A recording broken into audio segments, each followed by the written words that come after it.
ذی الحج اہم کیوں ہے؟ یہ مہینہ ہمارے لیے دوسرے مہینوں کی نسبت بہت اہمیت کیوں رکھتا ہے؟ یہ ہم سب پر اللہ تعالیٰ کا بہت بڑا احسان ہے کہ اس نے ہمیں اسلام جیسی نعمت عطا کی، اچھے برے کا فرق بتایا، نیکی اور بدی کے پیمانے دیے، نیکیاں کمانے کے طرح طرح کے مواقع عطا کیے، اور انہی مواقع میں ایک موقع ذی الحج کا مہینہ بھی ہے۔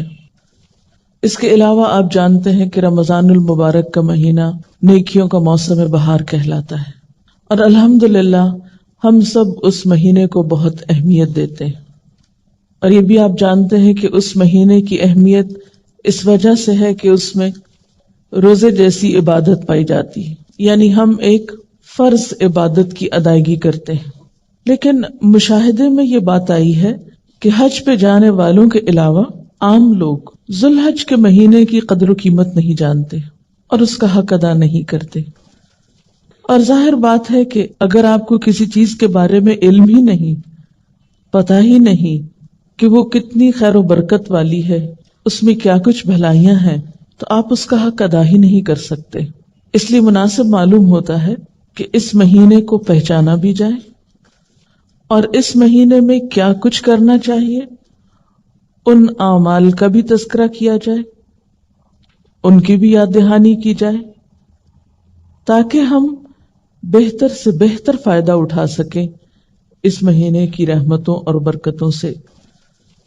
ابو عثمان النہدی کہتے ہیں کہ اسلاف کرام یعنی پہلے دور کے جو نیک لوگ تھے، نیک بزرگ، وہ 3 عشروں کی بڑی قدر کیا کرتے تھے: رمضان کا آخری عشرہ، ذی الحج کا پہلا عشرہ، اور محرم کا پہلا عشرہ۔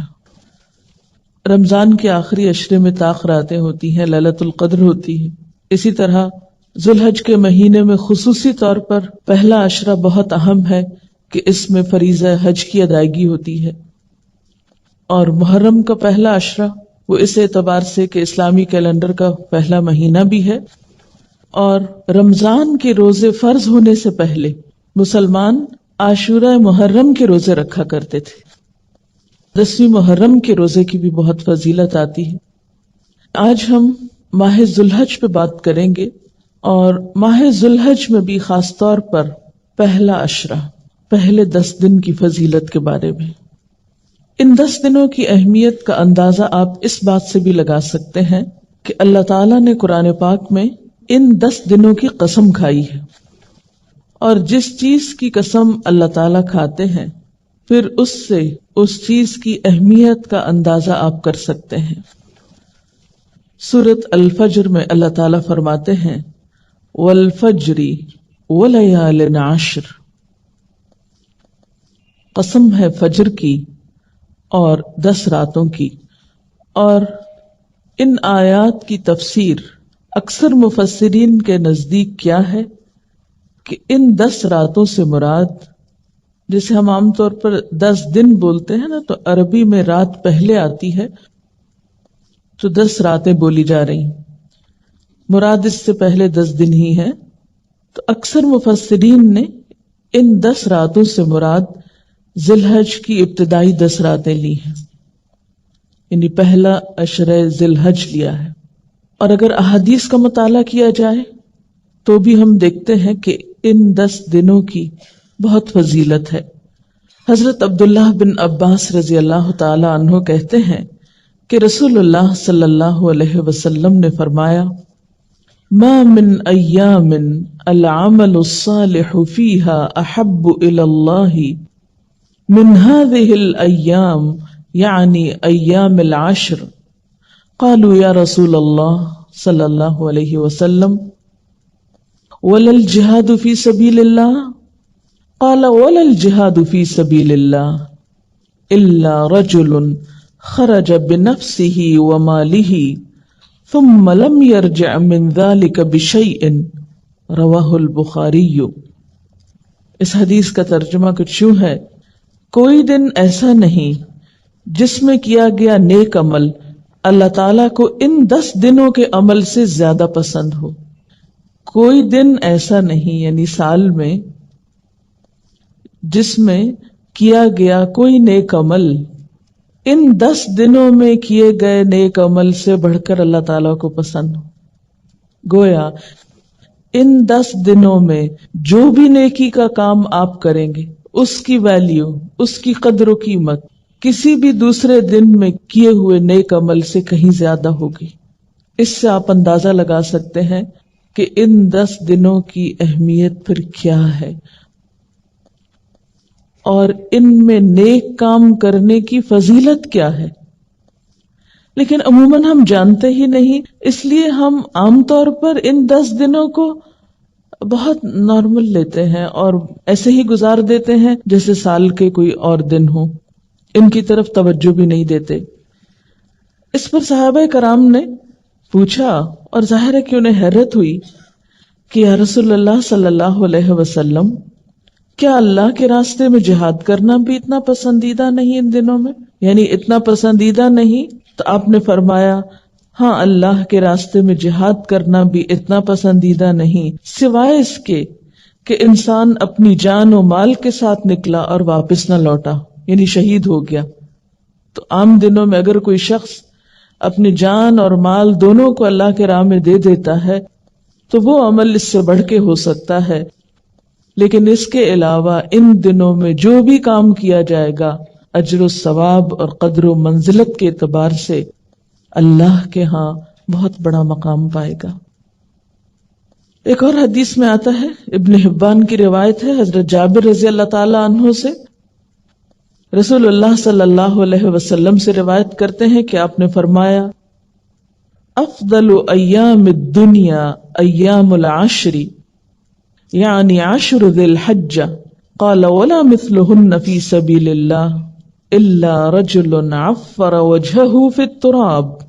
ترجمہ ہے، دنیا کے سارے ایام کے مقابلے میں 10 ایام، 10 دن یعنی عشرہ ذی الحجہ سب سے زیادہ افضل ہیں. آپ سے پوچھا گیا کیا جہاد فی سبیل اللہ بھی ان کے برابر نہیں؟ تو آپ نے فرمایا جہاد فی سبیل اللہ بھی ان جیسا نہیں، سوائے اس جہاد کے جس میں انسان شہید ہو جائے. اب سوال یہ پیدا ہوتا ہے کہ ان 10 دنوں کی اتنی اہمیت کیوں ہے؟ اس کی وجہ کیا ہے؟ کیوں ان کو اتنی فضیلت حاصل ہے؟ تو اگر ان 10 دنوں پر غور کیا جائے تو اس میں کئی اہمیت کی باتیں ہمارے سامنے آتی.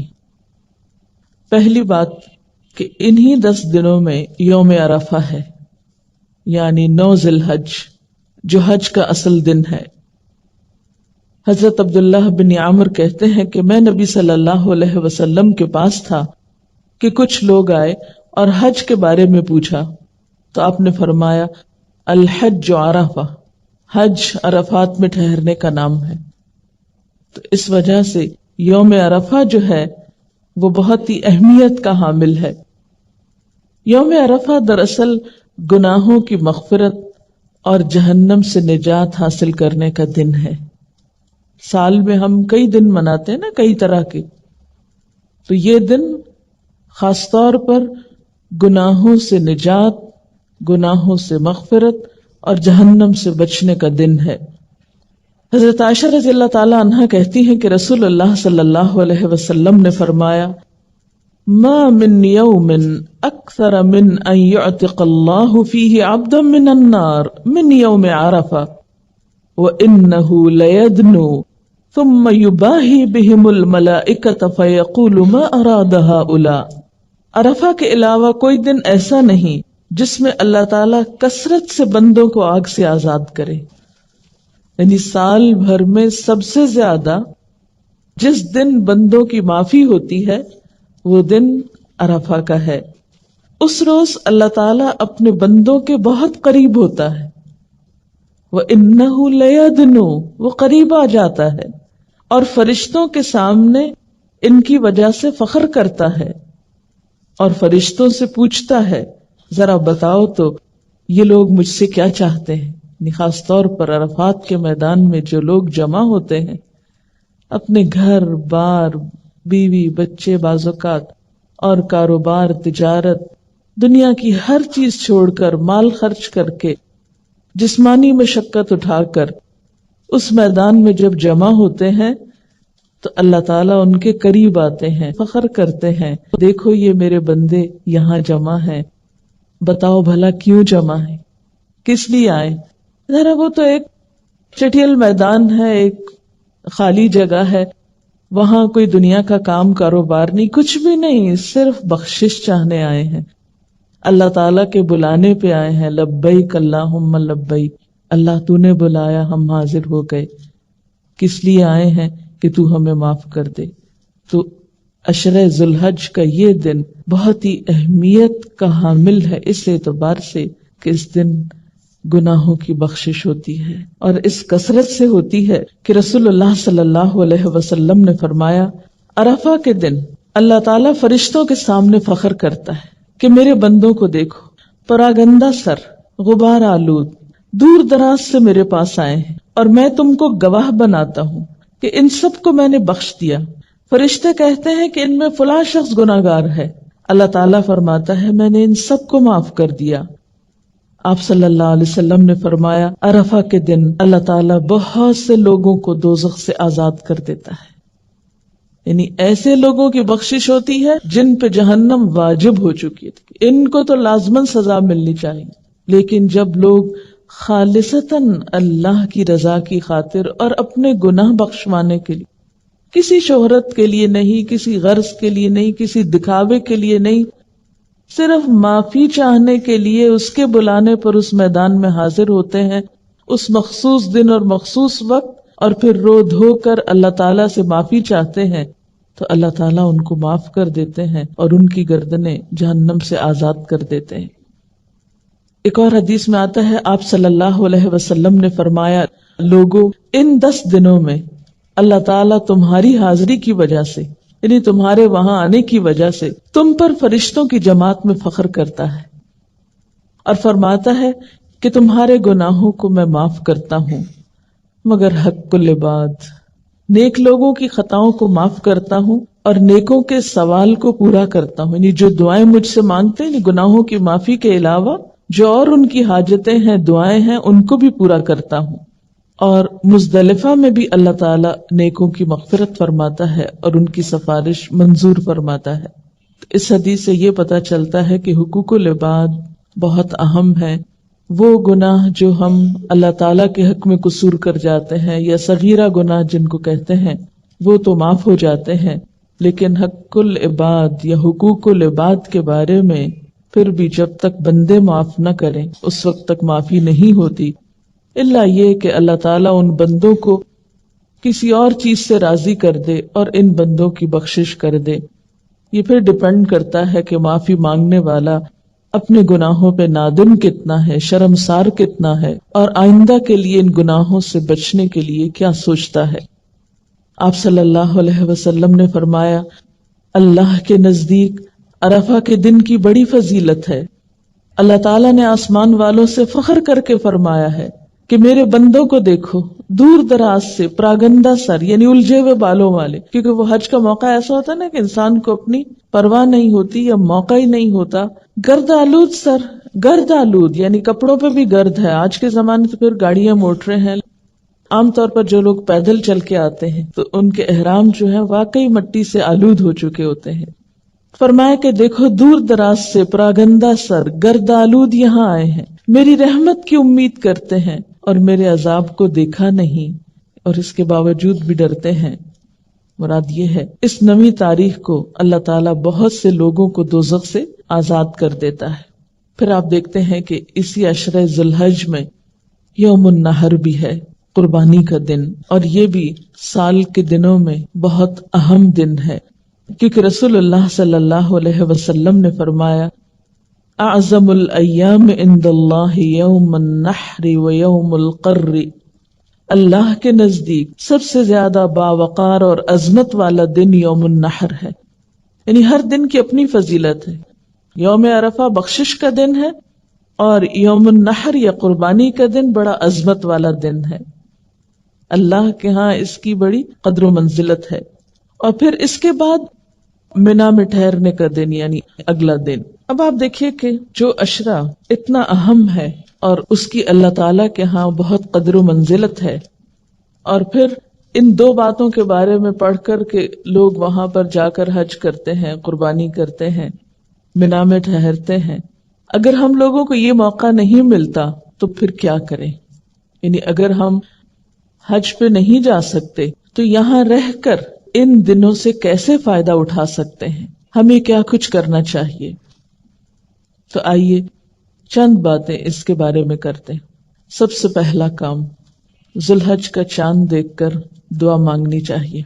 عام طور پر عید الفطر کا چاند تو بہت سے لوگ دیکھنے کا اہتمام کرتے ہیں، لیکن ذوالحج کا چاند دیکھنا بھول جاتے ہیں، کیونکہ ان دنوں کی حاجیوں کے نزدیک تو بہت اہمیت ہوتی ہے، لیکن عام لوگ بھولے ہوئے ہوتے ہیں. اور ویسے بھی ہر مہینے جب چاند دیکھیں تو دعا مانگیں، اور وہ دعا بھی بہت خوبصورت ہے. اللہم اہلہ علینا بالامن والایمان والسلامت والاسلام ربی وربک اللہ. اے اللہ تو اس چاند کو ہم پر امن و ایمان اور سلامتی اور اسلام کے ساتھ طلوع فرما.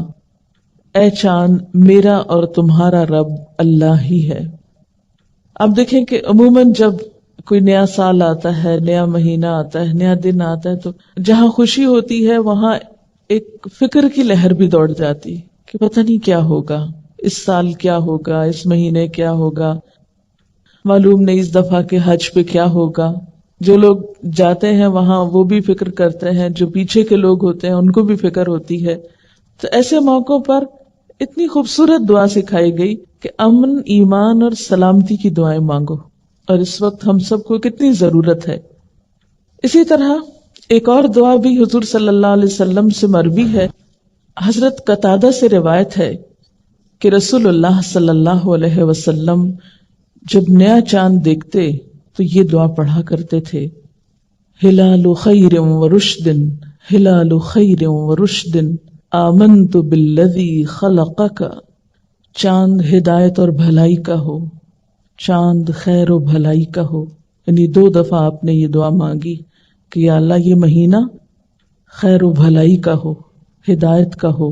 میں ایمان لایا اس ذات پر جس نے تجھے پیدا کیا، یعنی میں تیری پوجا نہیں کرتا، اس رب کی عبادت کرتا ہوں کہ جو تجھے پیدا کرنے والا ہے. عام طور پر ہم ان دعاؤں کو اہمیت نہیں دیتے. ہم سمجھتے ہیں کہ ہاں بس ٹھیک ہے کہہ دیا اور لکھا ہوا ہے کتابوں میں اور ہونا چاہیے، لیکن جب اپنے عمل کی بات آتی ہے تو بھول جاتے ہیں. تو ایسے میں اگر آپ کو چاند دیکھنے کا اتفاق نہیں بھی ہوا یا نصیب نہیں بھی ہوا تو آپ کیا کیا کیجئے کہ جو اسلامی کیلنڈر کے ابتدا کی ڈیٹ ہے اگر آپ نے کہیں لکھ کے رکھی ہے تو اس پر اس دعا کو چھوٹا چھوٹا کر کے لکھ لیا کیجئے، اور ہر مہینے کے آغاز میں پڑھ لیا کریں، تو انشاءاللہ تعالی خیر و بھلائی ہوگی جس کے ہم سب بہت محتاج ہیں. پھر اسی طرح ایک اور دعا آتی ہے، ابو داؤد کی روایت ہے: الحمدللہ الذی ذہب بشہر کذا وجاء بشہر کذا. سب تعریف اس اللہ کے لیے ہے جو اس مہینے کو لے گیا، یعنی پچھلا مہینہ ذوالقعدہ کا چلا گیا اور دوسرا مہینہ آ گیا. یعنی دن اور رات کا پھیر اللہ کے ہاتھ میں ہے، مہینوں کا پھیر، وقت، سب کچھ اس کے ہاتھ میں ہے. اس لیے اسی کے لیے تعریف ہے اور اسی کے لیے شکر ہے. جب چاند دیکھ کر دعا مانگ چکے تو پھر اس کے بعد کیا کریں؟ کچھ اور کام ہے. اگر اللہ تعالی حج کی توفیق دے تو حج کا ارادہ کرنا چاہیے، نیت کرنی چاہیے. یہ مہینہ ہمیں ایک فریضے کی یاد دہانی کراتا ہے. اگر ہم پر حج فرض ہو، جو شخص سفر حج اور سواری کے اخراجات کا متحمل ہو اس پہ حج فرض ہوتا ہے.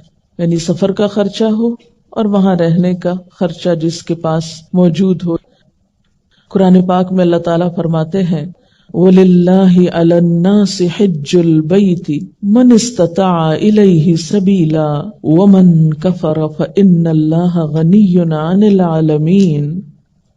لوگوں پر اللہ کا یہ حق ہے، یعنی اللہ کا حق ہے کہ جو اس کے گھر تک پہنچنے کی استطاعت رکھتا ہو، یعنی جو کوئی وہاں جا سکتا ہو وہ اس کا حج کرے، اور جو کوئی اس حکم کی پیروی سے انکار کرے، یعنی استطاعت کے باوجود جانے کا سوچتا ہی نہیں اور جائے ہی نہیں، تو اسے معلوم ہونا چاہیے کہ اللہ تمام دنیا والوں سے بے نیاز ہے. اسے پرواہ نہیں ہے ایسے لوگوں کی کہ جن کو اللہ نے مال دیا ہے، وسعت دی ہے، حیثیت دی ہے، استطاعت ہے، اور پھر بھی وہ اس کے گھر آنے کے لیے نہیں سوچتے، اس کی طرف رجوع نہیں کرتے.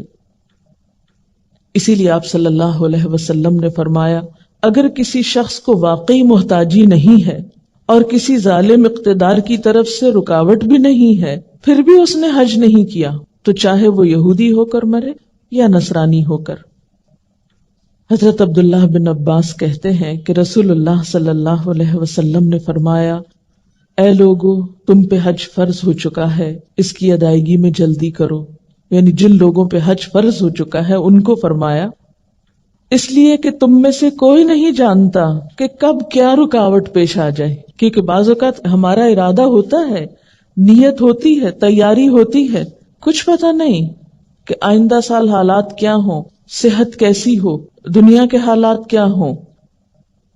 اس لیے جس کو جب موقع ملے اپنی طرف سے فریضہ ادا کرنے کی پوری کوشش کرے. اور اس سلسلے میں خواتین کے لیے خاص طور پر آپ صلی اللہ علیہ وسلم نے کیا فرمایا کہ بوڑھوں، کمزوروں اور عورتوں کے لیے حج اور عمرہ کرنا ثواب میں جہاد کے برابر ہے. یہ تو تھا اس عشرے کا اہم ترین کام. دوسرا کام ہے روزہ رکھنا. روزہ رکھنا اللہ کے نزدیک افضل اور محبوب عمل ہے. حضرت ابو سعید خدری سے روایت ہے کہ رسول اللہ صلی اللہ علیہ وسلم نے فرمایا جو شخص اللہ کی راہ میں ایک روزہ رکھتا ہے، اللہ تعالیٰ اس کے بدلے میں اس کے اور جہنم کے درمیان 70 سال کا فاصلہ پیدا فرما دیتے. یعنی روزہ جو ہے ایک ایسی پسندیدہ عبادت ہے جو انسان کو دوزخ کی آگ سے دور کرتی ہے. رمضان کے روزے تو فرض ہیں، ان دنوں کے روزے فرض تو نہیں ہیں لیکن بہت اجر و ثواب کے حامل ہیں. ابھی پیچھے آپ نے حدیث پڑھی نا کہ ان دنوں میں کوئی بھی جو نیک عمل کیا جاتا ہے وہ عام دنوں کی نسبت بہت زیادہ ثواب کا حامل ہوتا ہے. تو مثلا اس عشرے میں روزہ رکھیں گے تو اس کا اجر و ثواب جو ہے وہ کہیں زیادہ ہوگا پچھلے مہینے کے روزے رکھنے سے. یا مثلا اس سے آگے ایک رمضان کے روزوں کا بہت ثواب ہے، پھر اسی طرح عاشورہ محرم کے روزے کا اور ذی الحج کے ان پہلے دنوں کے روزے کا، اور خاص طور پر 9 تاریخ کا روزہ، 9 ذی الحج کا روزہ جو حاجیوں کے لیے تو نہیں ہے لیکن ہم جیسے لوگ جو پیچھے ہوں وہ اہل حج کے ساتھ اس دن روزے جیسی عبادت کے ذریعے ان کے ساتھ شریک ہو سکتے ہیں. اس کے بارے میں آپ صلی اللہ علیہ وسلم نے فرمایا صوم یوم عرفۃ احتسب علی اللہ ان یکفر السنۃ التي قبلہ والتي بعدہ. صحیح مسلم کی روایت ہے، یوم عرفہ کے روزے کے متعلق مجھے اللہ تعالیٰ سے امید ہے کہ وہ 1 سال پہلے اور 1 سال بعد کے گناہوں کے لیے کفارہ بن جائے گا. یعنی اگر آپ اس دن کا روزہ رکھتے ہیں تو اللہ تعالیٰ سے اس امید کے ساتھ کہ پچھلے سال کے بھی گناہ معاف ہو جائیں اور آئندہ کے بھی، یعنی جو کیے ہیں اور جو نہیں کیے. ایک اور روایت میں آتا ہے کہ عشرہ ذی الحج میں عبادت اللہ تعالیٰ کو بہت پسند ہے. ان دنوں میں ایک روزہ رکھنے کا ثواب سال بھر کے روزوں کے ثواب کے برابر ہوتا ہے. ترمذی کی اس روایت میں کیا آتا ہے کہ اگر آپ ان دنوں میں روزہ رکھتے ہیں، مثلا یہ پہلے 9 دن، ایک ایک روزے کا ثواب کتنا ہے جیسے آپ نے سال بھر روزہ رکھا. اور اگر آپ کے مثلا قضا روزے رہتے ہیں تو آپ کو کبھی بھی رکھنے ہیں، اگر ان دنوں میں رکھ لے تو اس میں کیا ہوگا، قضا بھی ہو جائے گی اور ان دنوں میں روزہ رکھنے کا ثواب بھی ہو جائے گا. لیکن 9 تاریخ کا روزہ جو ہے وہ خالصتاً اسی نیت سے رکھیے، اس کو قضا میں نہ رکھیے. حضرت حنیدہ بن خالد اپنی بیوی سے روایت کرتے ہیں اور وہ حضور صلی اللہ علیہ وسلم کی زوجہ محترمہ سے روایت کرتی ہیں. وہ فرماتی ہیں کہ رسول اللہ صلی اللہ علیہ وسلم 10ویں محرم اور ذی الحج کے 9 دن اور 3 دن ہر مہینے سے اس طرح کے پہلی پیر اور 2 خمیس روزے رکھتے تھے. یعنی آپ کے روزوں کا طریقہ کیا تھا، 10ویں محرم کا روزہ رکھتے، ذی الحج کے یہ 9 دن روزے رکھتے اور ہر مہینے کے 3 دن، اور وہ کس طرح، ایک تو وہ آتا نا ایام 20 کے روزے، اور ایک دوسرا بھی آتا ہے کہ پہلے منڈے کو، ضروری نہیں کہ وہ پہلی تاریخ کو ہی ہو، وہ 2 3 4 5 کو بھی ہو سکتی ہے. تو آپ صلی اللہ علیہ وسلم ہر مہینے میں پہلی پیر، پھر خمیس، اور اس کے بعد والی خمیس کے روزے نہیں چھوڑتے تھے. خمیس کہتے ہیں تھرسڈے کو، جمعرات. ہر ماہ کی پہلی پیر، پھر جمعرات، اور اس کے بعد والی جمعرات. یعنی اس طریقے پر آپ روزے رکھا کرتے تھے. اب آپ یہاں پر روایت کو بھی دیکھیے کہ شوہر بیوی سے روایت کر رہے ہیں، اور بیوی کہاں سے کر رہی ہیں؟ آپ صلی اللہ علیہ وسلم کی زوجہ محترمہ سے.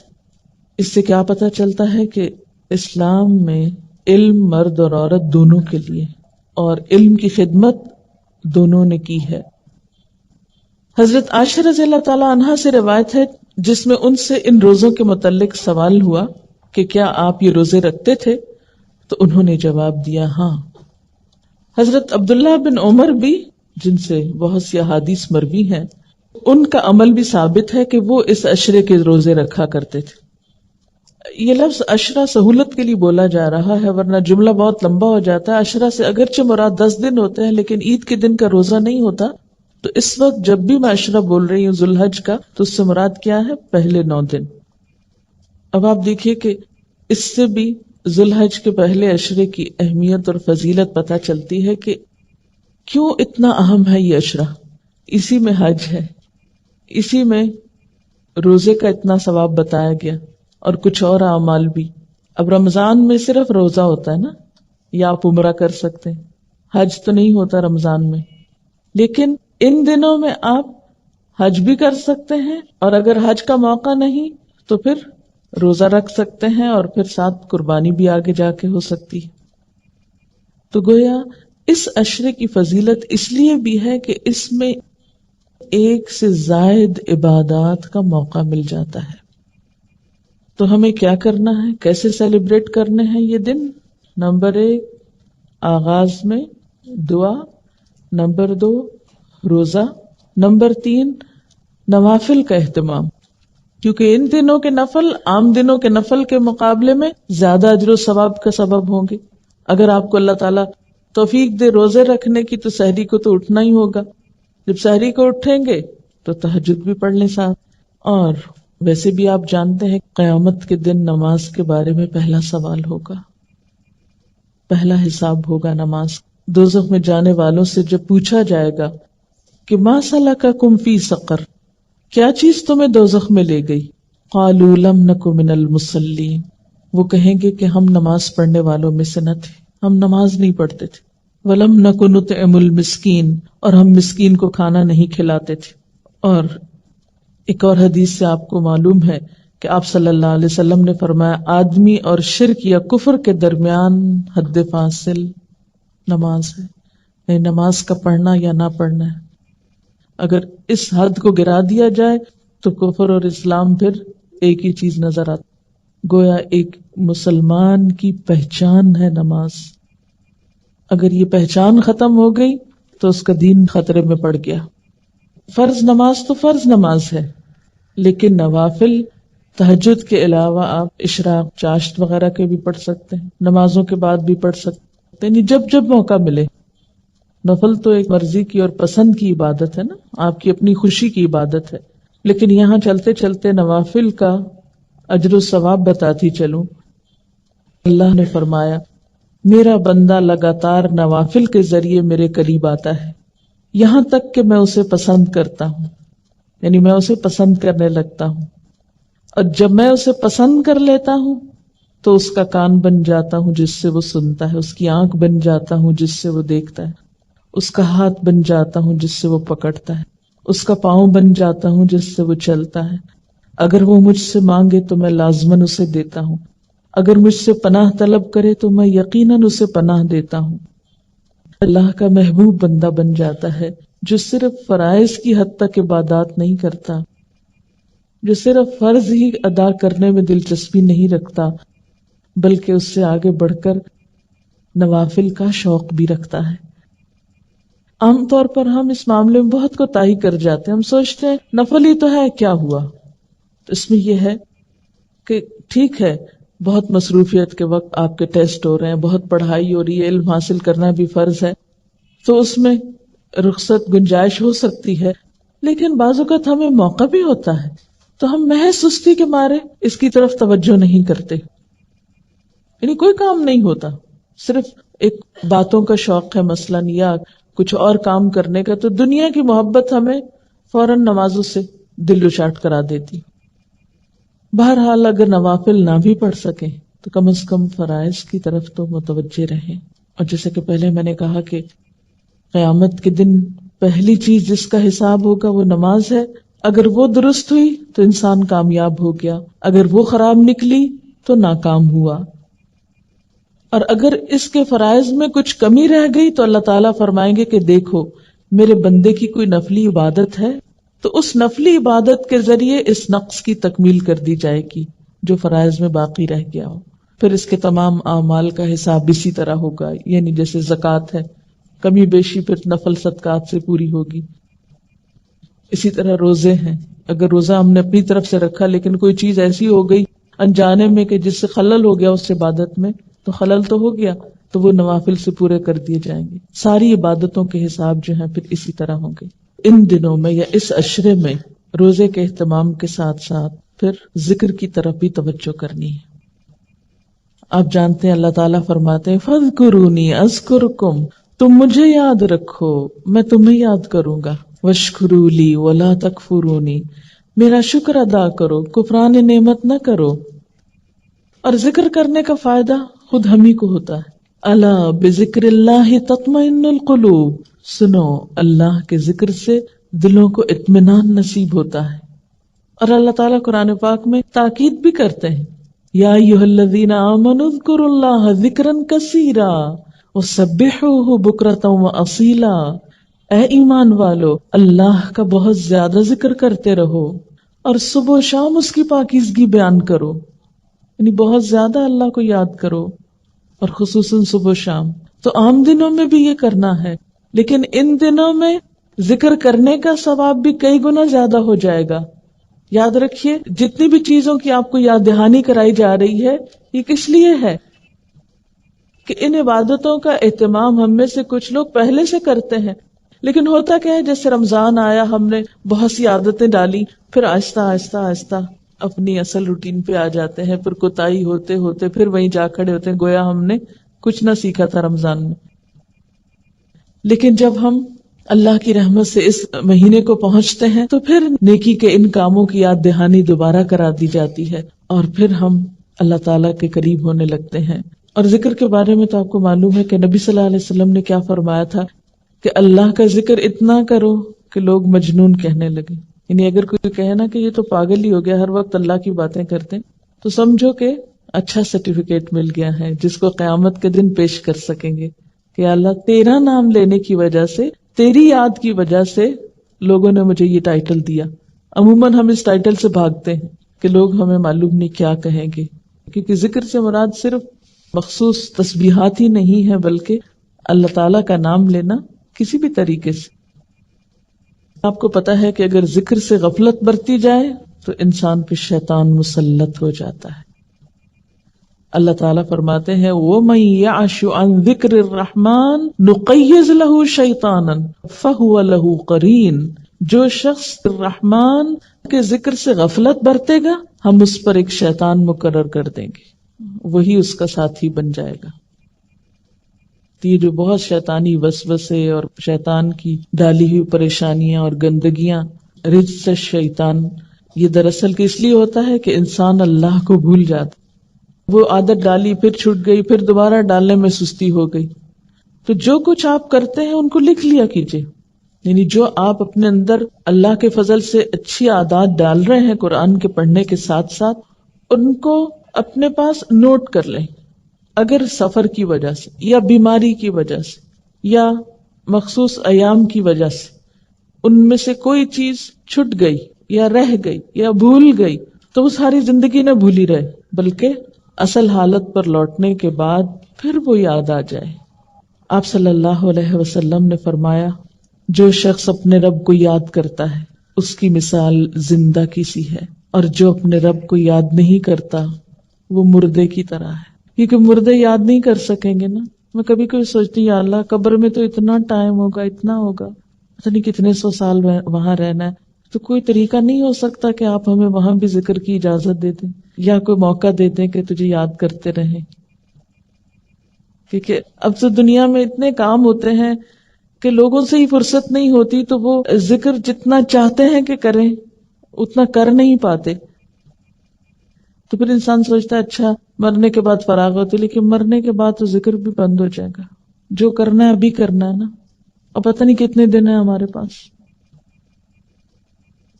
تو جو شخص ذکر نہیں کرتا اس کی مثال مردے کی سی ہے، کیونکہ مردہ بیچارہ کچھ کر نہیں سکتا نا، بے فائدہ اور بیکار ہو جاتا ہے. تو ایسے شخص میں بھی کوئی خیر نہیں جو اپنے رب کو یاد نہیں کرتا. تو خاص طور پر ان دنوں میں ذکر کی طرف توجہ کرنی. دوسری باتیں ذرا کم کر دیں، دوسرے کچھ کام ذرا کم کر دیں، لیکن ذکر تھوڑا پابندی کے ساتھ. اور ذکر میں خاص طور پر تکبیرات. کیوں؟ اس لیے کہ آپ صلی اللہ علیہ وسلم نے اس کی خاص تاکید فرمائی ہے. اور ان دنوں میں ویسے بھی ذکر کرنے کے بارے میں سورۃ الحج میں بھی آتا ہے، سورۃ البقرہ میں بھی آتا ہے. سورۃ الحج میں ہے کہ وَيَذْكُرُ اسْمَ اللَّهِ فِي أَيَّامٍ مَّعْلُومَاتٍ، اور ان مقررہ دنوں میں اللہ کا نام یاد کریں، یعنی ذکر کریں. حضرت عبداللہ بن عباس فرماتے ہیں کہ اس سے مراد ذی الحج کے ابتدائی 10 دن ہیں، بخاری کی روایت کے مطابق. اور وَاذْكُرُوا اللَّهَ فِي أَيَّامٍ مَّعْلُومَاتٍ، یہ قرآن کا حکم ہے. معلوم دنوں میں، چند گنے چنے دنوں میں اللہ کا ذکر کرو. کون سے ہیں یہ دن؟ یہی عشرہ ذی الحج ہے، اور خصوصاً ایام تشریق 11، 12 اور 13 ذی الحج. ان میں کثرت سے تکبیر پڑھنی ہے، کیونکہ آپ صلی اللہ علیہ وسلم نے فرمایا اللہ کے نزدیک ایام عشرہ ذی الحج کے مقابلے میں کوئی دن زیادہ عظمت والے نہیں، اور کوئی عمل ان 10 دنوں میں کیے گئے عمل سے زیادہ محبوب نہیں. اس لیے ان ایام میں لا الہ الا اللہ، اللہ اکبر اور الحمدللہ جیسے اذکار کثرت سے کیا کرو. امام بخاری فرماتے ہیں کہ حضرت ابن عمر اور ابو ہریرہ رضی اللہ تعالی عنہ ان دنوں میں بازار نکل جاتے، بلند آواز سے تکبیر کہتے. کیوں؟ تاکہ لوگوں کو یاد آ جائے، اور دوسرے لوگ بھی ان کی تکبیر سن کر تکبیر کہنے لگتے. یعنی ایک تو یہ ہو سکتا تھا نا کہ وہ لوگوں کو کہتے لوگوں تکبیر پڑھو، اور ایک یہ کہ وہ خود تکبیریں پڑھنا شروع کر دیتے تو لوگ ان کو سن کے پڑھنے لگتے. اسی طرح بخاری اور مسلم کی روایت کے مطابق عورتیں اپنے گھروں میں تکبیریں پڑھ سکتی ہیں. اور اس کے لیے آپ کیا کر سکتے ہیں کہ مثلاً تکبیرات کی ایک کیسٹ تیار کرائی گئی تھی یہاں پر. آپ سویرے سویرے اٹھ کر بس پابندی سے اپنے گھر میں جیسے تیار ہو رہے ہیں، کچھ کر رہے ہیں، وہ کیسٹ لگا دیں، کسی کو مت کہیں تکبیریں پڑھیں. اب ہوگا کیا کہ جب بچوں کی آنکھ اس آواز سے کھلے گی یا سب سے پہلے الفاظ تکبیرات کے کانوں میں پڑیں گے تو وہ پھر دن بھر خود بخود بولتے رہیں گے. آپ نے دیکھا ہوگا نا، کوئی بول، کوئی شعر، کوئی گانا، کوئی جملہ ہماری زبان پہ سویرے سویرے اگر نکل جائے تو سارا دن نکلتا رہتا ہے انکانشیسلی. اس لیے صرف آپ آن کر دیں، پھر آپ کو بھی یاد رہے گا انشاءاللہ اور گھر والوں کو بھی یاد ہو. ان تکبیرات کو فریج پہ، کھانے کی میز کے پاس کہیں، یعنی کوئی ایسی جگہ جہاں آپ سب گھر والے بیٹھتے ہوں یا جہاں سے گزرتے ہوں، مثلا گھر کی انٹرنس پہ یا باہر نکلتے وقت، یا 2-3 جگہوں پر بھی آپ لگا سکتے ہیں. تو کیا ہوگا، جو ہی نظر پڑے گی تو آپ کو یاد آ جائے اوہ میں نے تکبیریں پڑھنی تھی. اللہ اکبر، اللہ اکبر، لا الہ الا اللہ، واللہ اکبر، اللہ اکبر وللہ الحمد. اس کے علاوہ ان دنوں میں صدقہ خیرات کیا جا سکتا ہے، کیونکہ عام دنوں کے مقابلے میں ان دنوں میں خرچ کرنے کا ثواب کئی گنا زیادہ ہوگا. جیسے رمضان میں خرچ کرنے کا ثواب عام دنوں کے مقابلے میں زیادہ ہے، تو ان دنوں میں بھی آپ خصوصی صدقے کا اہتمام کریں. قرآن پاک میں اللہ تعالیٰ فرماتے ہیں وَأَنفِقُوا مِمَّا رَزَقْنَاكُمْ مِن قَبْلِ أَن يَأْتِيَ أَحَدَكُمُ الْمَوْتُ فَيَقُولَ رَبِّ لَوْلَا أَخَّرْتَنِي إِلَىٰ أَجَلٍ قَرِيبٍ فَأَصَّدَّقَ وَأَكُن مِّنَ الصَّالِحِينَ. جو رزق ہم نے تمہیں دیا ہے اس میں سے خرچ کرو اس سے پہلے کہ تم میں سے کسی کی موت کا وقت آ جائے، اور اس وقت وہ کہے کہ اے میرے رب کیوں نہ تو نے مجھے تھوڑی سی مہلت اور دے دی، تھوڑا وقت اور مل جاتا کہ میں صدقہ دیتا اور صالح لوگوں میں شامل ہو جاتا. یا اللہ میں صدقہ کر کے نیک بن جاتا، صدقہ دیتا اور نیک بندوں میں شامل ہو جاتا. یا اللہ تھوڑا سا وقت اور مل جاتا. تو موت کے وقت تو 1 منٹ بھی اور نہیں ملے گا. اب جو وقت ملا ہے اس میں کچھ نہ کچھ کر لینا چاہیے، کیونکہ قیامت کے دن تو پھر کوئی کام نہیں آئے گا. یا ایھا الذین آمنوا انفقوا مما رزقناکم من قبل ان یأتی یوم لا بیع فیہ ولا خلۃ ولا شفاعۃ والکافرون هم الظالمون. اے لوگو جو ایمان لائے ہو، جو کچھ مال و متاع ہم نے تم کو بخشا ہے، جو کچھ ہم نے تم کو دیا ہے، اس میں سے خرچ کرو. یعنی اپنی ملکیت کی چیزوں میں سے کرنا چاہیے، قبل اس کے کہ وہ دن آ جائے جس میں نہ خرید و فروخت ہوگی، کیونکہ دنیا میں ہم مال بچا کے رکھتے ہیں کہ بزنس میں لگائیں گے، نہ دوستی کام آئے گی نہ سفارش چلے گی. اور ظالم اصل میں وہ ہیں جو انکار کی روش اختیار کرتے ہیں، یعنی احکام سن کے بھی ٹس سے مس نہیں ہوتے. آپ صلی اللہ علیہ وسلم نے فرمایا قیامت کے دن جب کوئی سایہ نہ ہوگا تو صدقہ مومن پہ سایہ بن جائے گا.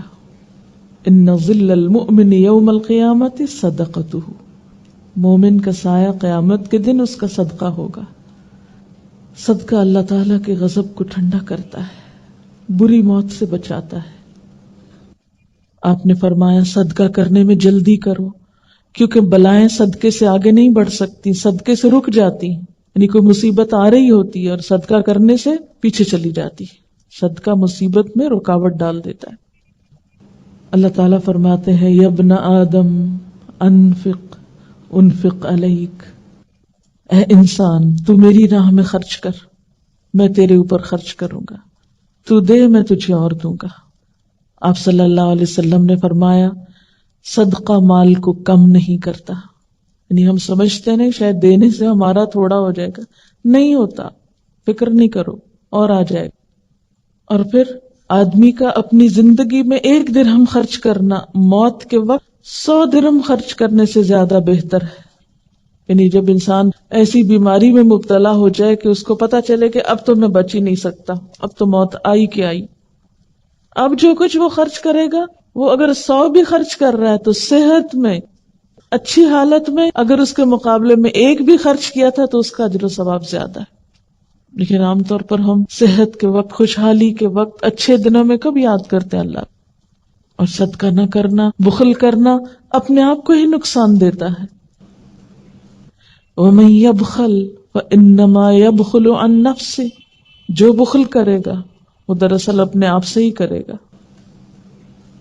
سورۃ محمد میں آتا ہے نا کہ ہاں انتم ہؤلاء، یہ تم وہ لوگ ہو تدعون لتنفقوا فی سبیل اللہ، تمہیں بلایا جاتا ہے کہ اللہ کے راستے میں خرچ کرو.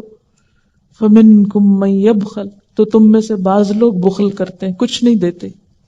ومن یبخل فانما یبخل عن نفسہ، تو جس نے بخل کیا وہ دراصل اپنی ہی ذات کے لیے بخل کرتا ہے، اپنے آپ سے ہی بخل کرتا، اپنا ہی نقصان کرتا. فَأَمَّا مَنْ بَخِلَ وَاسْتَغْنَى وَكَذَّبَ بِالْحُسْنَى فَسَنُيَسِّرُهُ لِلْعُسْرَى وَمَا يُغْنِي عَنْهُ مَالُهُ إِذَا تَرَدَّى، جس نے بخل کیا اور اللہ تعالیٰ سے بے نیازی برتی اور بھلائی کو جھٹلایا، اس کو ہم سخت راستے کی سہولت دیں گے، یعنی اس کے لیے مشکلات پیدا کریں گے. اس کا مال آخر اس کے کس کام آئے گا جب وہ خود ہلاک ہو گیا؟ انسان فوت ہو جائے تو مال و دولت جو پیچھے ہے وہ نجات تو نہیں دے سکتا، وہ تو اب وارثوں کا ہو گیا. وہ جہاں چاہیں خرچ کریں، چاہے تو اچھی جگہ پہ کریں اور چاہے تو غلط جگہ پہ خرچ کریں. کمایا آپ نے تھا، محنت آپ نے کی، مالک آپ تھے، لیکن جب آپ چلے گئے دنیا سے تو اوروں کا ہو گیا اور انہوں نے اس کے ساتھ جو جی چاہا کیا. مال مفت دل بے رحم، کیونکہ جو مال انسان خود کماتا ہے اس کی پھر قدر ہوتی، اور جو وراثت میں مفت میں مل جاتا ہے عموماً اس کی قدردانی نہیں ہوتی. اور یہ بھی یاد رکھیے کہ اللہ کی راہ میں دینے والوں کے لیے فرشتے بھی دعائیں کرتے ہیں. بخاری کی روایت ہے ہر روز صبح 2 فرشتے اترتے ہیں. ایک یہ دعا کرتا ہے یا اللہ سخی اور خرچ کرنے والے کو مال میں زیادتی اور برکت دے. دوسرا کہتا ہے نہ دینے والے بخیل اور کنجوس کے مال میں کمی کر دے اور اس کو برباد کر دے. تو ان دنوں میں خصوصی صدقات کرنے ہیں آپ کو انشاءاللہ. سب سے پہلی چیز، اگر آپ نے ابھی تک زکوٰۃ نہیں دی تو فوراً اس کا حساب کیجیے. یعنی زکوٰۃ اگر ڈیو ہے، کیونکہ بعض اوقات ہم رمضان میں دے دیتے ہیں یا آدھی اس وقت دے دیتے ہیں، پھر سوچتے ہیں اچھا بعد میں کچھ دے دیں گے، تو تاخیر نہ کیجیے، اس کو ادا کیجیے. پھر اسی طرح صدقے کی مختلف اقسام کی طرف توجہ کیجیے. فرض صدقے کی ادائیگی کے بعد، کیونکہ اگر فرض ادا نہیں ہوا تو نفل کا اتنا فائدہ نہیں ہوگا. نفل سے فرض پورا کیا جائے گا اور کئی نفل ملا کے ایک فرض بنتا ہے، اس لیے پہلے فرض ادا کریں. کوئی کسی کا قرضہ لوٹانا ہے اور وسعت ہو گئی اور صرف جان بوجھ کے ٹال مٹول کر لوٹائیے اس کو. کوئی نظر مانی ہوئی پورا کیجیے اس کو. کوئی کفارہ دینے والا رہتا ہے ادا کیجیے اس کو. پھر اسی طرح کوئی امانت لوٹانے والی ہے وہ لوٹائیں. پھر رشتہ داروں، غریبوں، مسکینوں کی طرف توجہ کریں. عید کا موقع ہے، کچھ نہ کچھ تحفے تحائف کا بندوبست کر سکتے ہیں. اپنے گھر پہ تھوڑا لک ڈالیں، اپنے کپڑوں کا جائزہ لیں، اپنی رکھی ہوئی چیزوں کا، سٹور کا، مختلف چیزوں کا. تو ایک تو رمضان میں ہم اینول کلینلینس کرتے ہیں، ڈی جنکنگ کرتے ہیں، اور ایک پھر ان دنوں میں ہر چیز پر رک کے سوچیں اس کے بغیر گزارا ہو سکتا ہے. یاد رکھیے پھر میانہ روی اور اعتدال تو ضروری ہے، لیکن سال ہر سال سے جو چیزیں رکھی ہوئی ہیں، اچھا کبھی کا استعمال کریں گے، کبھی وہ کبھی کب آئے گا، وہ مرنے کے بعد تو آ ہی جائے گا، لیکن اس کبھی کو تھوڑا سا ابھی میں بھی بدل لیں.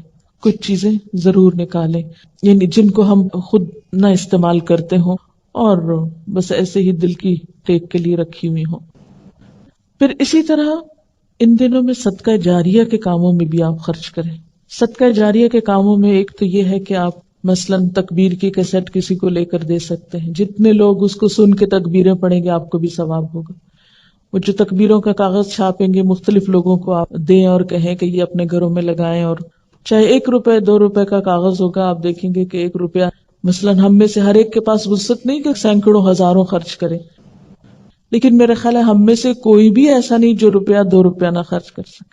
ہم سب کر سکتے ہیں. اپنے گھر والوں کے لیے خرچ کرنا بھی صدقہ ہوتا ہے. اپنے رشتہ داروں کو دینا، اپنے دوستوں کو دینا، عزیز و اقارب کو دینا، مطلب جو بھی ہماری جان پہچان کے لوگ ہیں ان کو ہم صدقہ جاریہ کے طور پر تعلیم کا کوئی کام بھی ہم اس میں کریں. جتنے لوگ ان 10 دنوں کی قدر و قیمت آپ کی وجہ سے جانیں گے ان سب کا ثواب بھی آپ کو ملے گا. کیونکہ عام طور پر ہم نیکی کی چیز سنتے ہیں، جانتے ہیں، اپنے تک رکھ لیتے ہیں اور بھول جاتے ہیں، دوسروں تک نہیں پہنچاتے. تو ہمیں دوسروں تک بھی اس کو پہنچانا ہے. جہاں موقع ملے اپنے گھر والوں کو اکٹھا کر لے، وہ پیمفلٹ پڑھ کے سنا سکتے ہیں مثلاً، اور کیسٹ بھی لگا کے سنا سکتے ہیں. کوئی بھی طریقہ آپ اختیار کر سکتے ہیں، لیکن یہ ہے کہ ان سنتوں کو رواج دیں، ان نیکی کے کاموں کی طرف توجہ کریں. خود عمل کریں گے تو انشاءاللہ دوسروں کو بھی شوق آئے گا، دوسرے بھی کریں گے. پھر اسی طرح صدقہ جاریہ کے کاموں میں کوئی بھی آپ جو چیز سوچ سکتے ہیں جو علم کو پھیلانے کے لیے اور علم کو عام کرنے کے لیے آپ کوئی بھی طریقہ کر سکتے ہیں. ان طریقوں میں سے آپ خود بھی سوچ سکتے ہیں، دوسروں سے بھی مشورہ کر سکتے ہیں، کیونکہ معلوم نہیں کل قیامت کے دن کون سی نیکی کام آ جائے. حدیث میں آتا ہے نا کہ آگ سے بچنے کی فکر کرو، خواہ کھجور کا آدھا ٹکڑا ہی کیوں نہ ہو. اگر ہمارے پاس بہت بڑی رقمیں نہیں ہیں، یعنی ہر شخص کا اپنا اپنا حساب ہے نا، ایک شخص کے پاس 1 کھجور ہے بس اور کچھ نہیں، آدھی اس نے خود کھانی، آدھی وہ دے رہا ہے، تو اس کی معلوم نہیں کتنی قبولیت ہو، کتنی برکت ہو اس مال میں اللہ کی طرف سے. اور ایک شخص جو ہے اس کے پاس ہزاروں ہیں اور بند پڑے اور پڑے اور پڑے ہیں، اور کوئی اس کو پرواہ نہیں کہ مجھے اپنی آخرت کے لیے کچھ کرنا ہے. تو وقت تو گزر ہی جائے گا. بعض اوقات ایسا ہوتا ہے نا کہ ہم اپنے فوت شدہ لوگوں کو بہت یاد کرتے رہتے ہیں، روتے رہتے ہیں ان کی یاد میں، لیکن ہم ان کے لیے کرتے کراتے کچھ نہیں. تو ہمارا رونا، ہمارے آنسو ان کو کیا فائدہ دے گا؟ وہ تو ہم اپنی خاطر بہا رہے ہیں، اپنا دل ہلکا کر رہے ہیں، تو اپنی خاطر ہے، ان کے لیے تو نہیں ہے. تو ان کے لیے کیا ہو سکتا ہے؟ صدقہ جاریہ یا ایصال ثواب کے کاموں میں اہم ترین کام کیا ہے کہ ان کی طرف سے ہم کوئی ایسا صدقہ کریں کہ جس سے ان کو ثواب پہنچے اور مستقل پہنچتا رہے. قرآن پاک کی وہ آیت سورۃ الدہر کی جو ہے ان الابرار یشربون من کأس کان مزاجها کافورا عینا یشرب بها عباد اللہ یفجرونها تفجیرا یوفون بالنذر ویخافون یوما کان شرہ مستطیرا ویطعمون الطعام علی حبہ مسکینا ویتیما واسیرا انما نطعمکم لوجہ اللہ لا نرید منکم جزاء ولا شکورا. نیک لوگ جنت میں شراب کے ایسے ساغر پیئیں گے جن میں آب کافور کی آمیزش ہوگی. یہ ایک بہتا چشمہ ہوگا جس کے پانی کے ساتھ اللہ کے بندے شراب پیئیں گے اور جہاں چاہیں گے بسہولت اس کی شاخیں نکال لیں گے. یعنی اللہ جنت کے یہ چشمے کن لوگوں کو دے گا؟ یہ وہ لوگ ہوں گے جو نظر پوری کرتے ہیں. یعنی جب کوئی اللہ کی راہ میں کام کرنے کا عہد کر لیتے ہیں تو پھر اس کو پورا بھی کرتے ہیں. یہ نہیں کہ جب نیکی کے محفل میں ہوئے تو سوچ لی اچھا میں اللہ کے راستے میں یہ دوں گی اور جب باہر نکلے تو سب بھول بھلا گئے. جو نظر پوری کرتے ہیں اور اس دن سے ڈرتے ہیں جس کی آفت ہر طرف پھیلی ہوئی ہوگی. قیامت کے دن کی آفت ہر طرف پھیل جائے گی, ہر چیز کو اپنی لپیٹ میں لے لے گی, کوئی نہیں بچے گا. اور اللہ کی محبت میں یتیم اور مسکین اور قیدی کو کھانا کھلاتے ہیں اور ان سے کہتے ہیں کہ ہم تمہیں صرف اللہ کی خاطر کھلا رہے ہیں, ہم تم سے نہ کوئی بدلہ چاہتے ہیں نہ شکریہ چاہتے ہیں. یعنی دے کر وہ کسی شکریہ اور اپریسیشن کے بھی انتظار میں نہیں ہوتے, کیونکہ بعض اوقات ایسا ہوتا ہے نا کہ ہم وہاں تو دیتے ہیں جو ہماری تعریف کے پل باندھے, جو ہمارے نام کا اعلان کرے, کسی لسٹ میں ہمارا نام آ جائے یا کسی تختی پہ ہمارا نام لکھا جائے. ایسی جگہوں پہ تو خوب دل کھول کے بعض اوقات لوگ دیتے ہیں, لیکن افسوس کہ کتنے تھوڑے صلے کے لیے صرف نام لگانے. مثلا اگر کسی پلیٹ پہ میرا نام لکھا ہوا بھی اور 10 لوگ وہاں سے گزر کے پڑھے, ان کو کیا پتا میں کون ہوں. میرا تو اجر بھی گیا اور حاصل بھی کچھ نہ ہوا, اور اس پلیٹ پہ گرد پڑ رہی ہے, اور تھوڑے عرصے کے بعد کیا ہوگا, کوئی اور آئے گا, ہمارے جانے کے بعد پلیٹ بھی اتر جائے گی اور سب کچھ یہیں رہ گیا.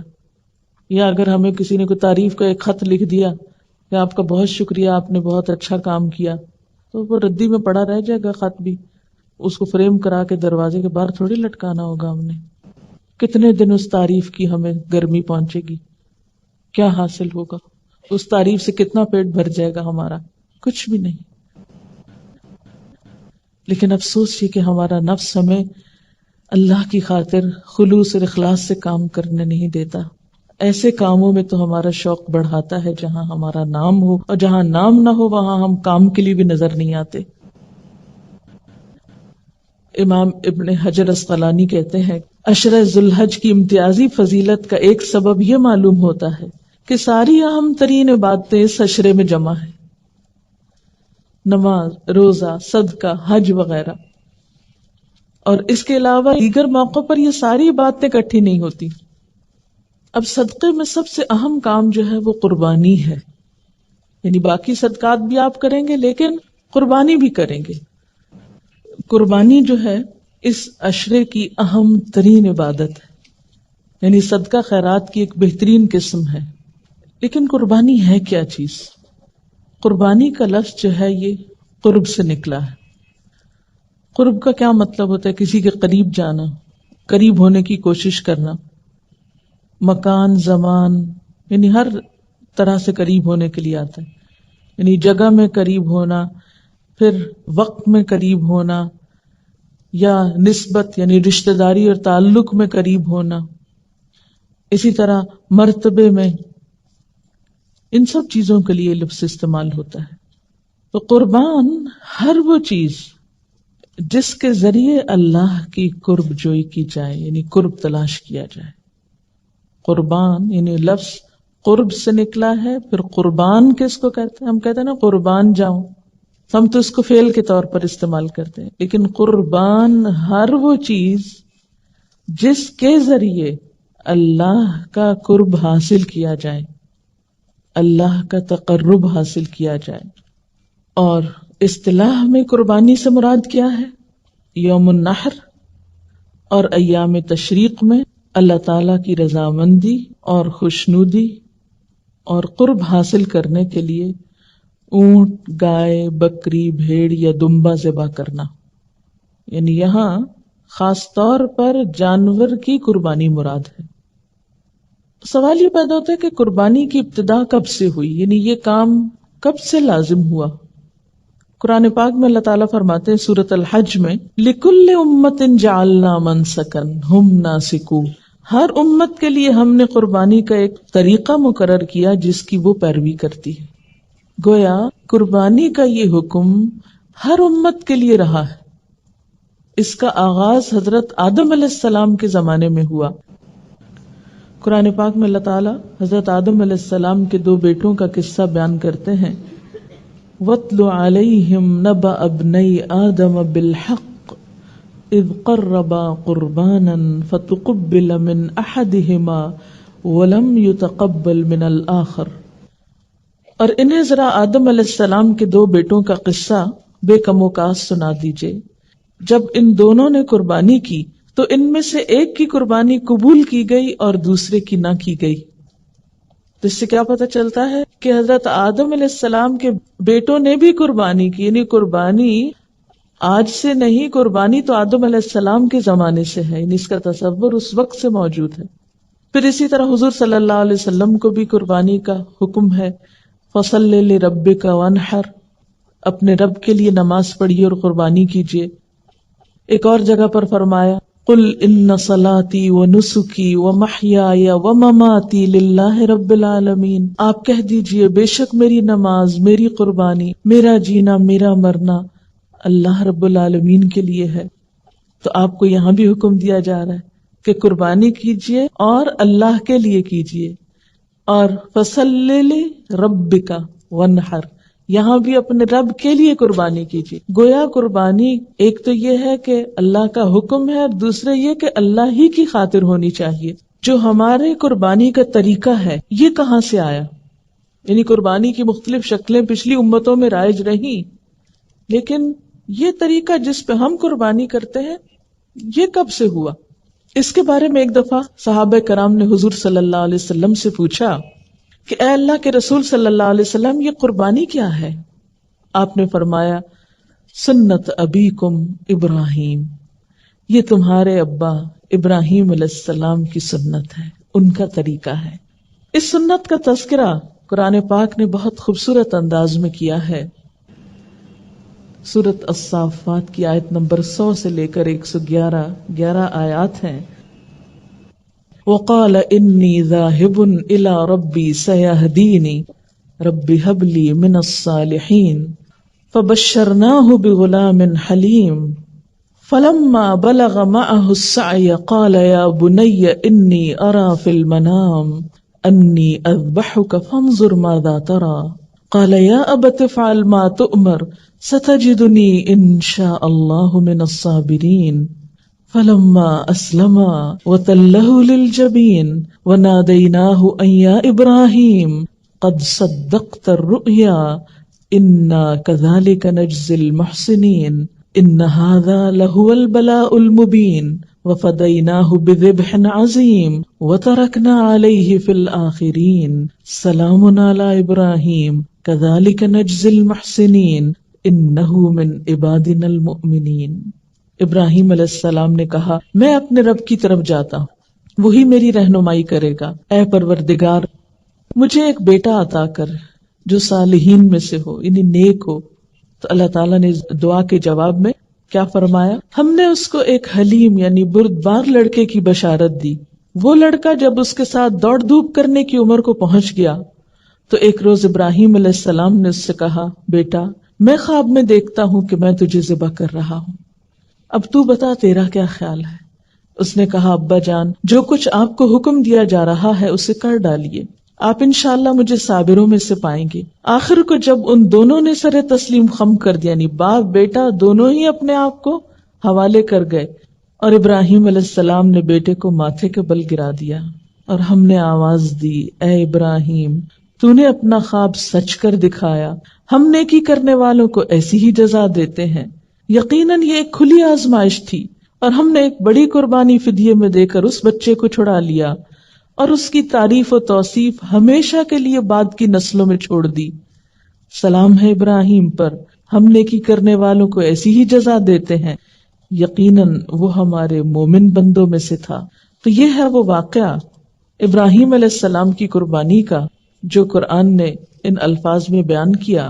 اس واقعے کے بارے میں حفیظ جالندری نے ایک نظم لکھی ہے جو اس کی ایک بہترین تفسیر بھی ہے، اسی کو پڑھ کر آپ کو اس کی تفسیر سناؤں گی۔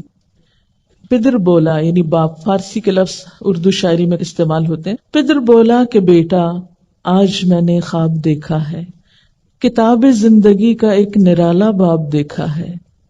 یہ دیکھا ہے کہ میں خود آپ تجھ کو ذبح کرتا ہوں، خدا کے حکم سے تیرے لہو میں ہاتھ بھرتا ہوں۔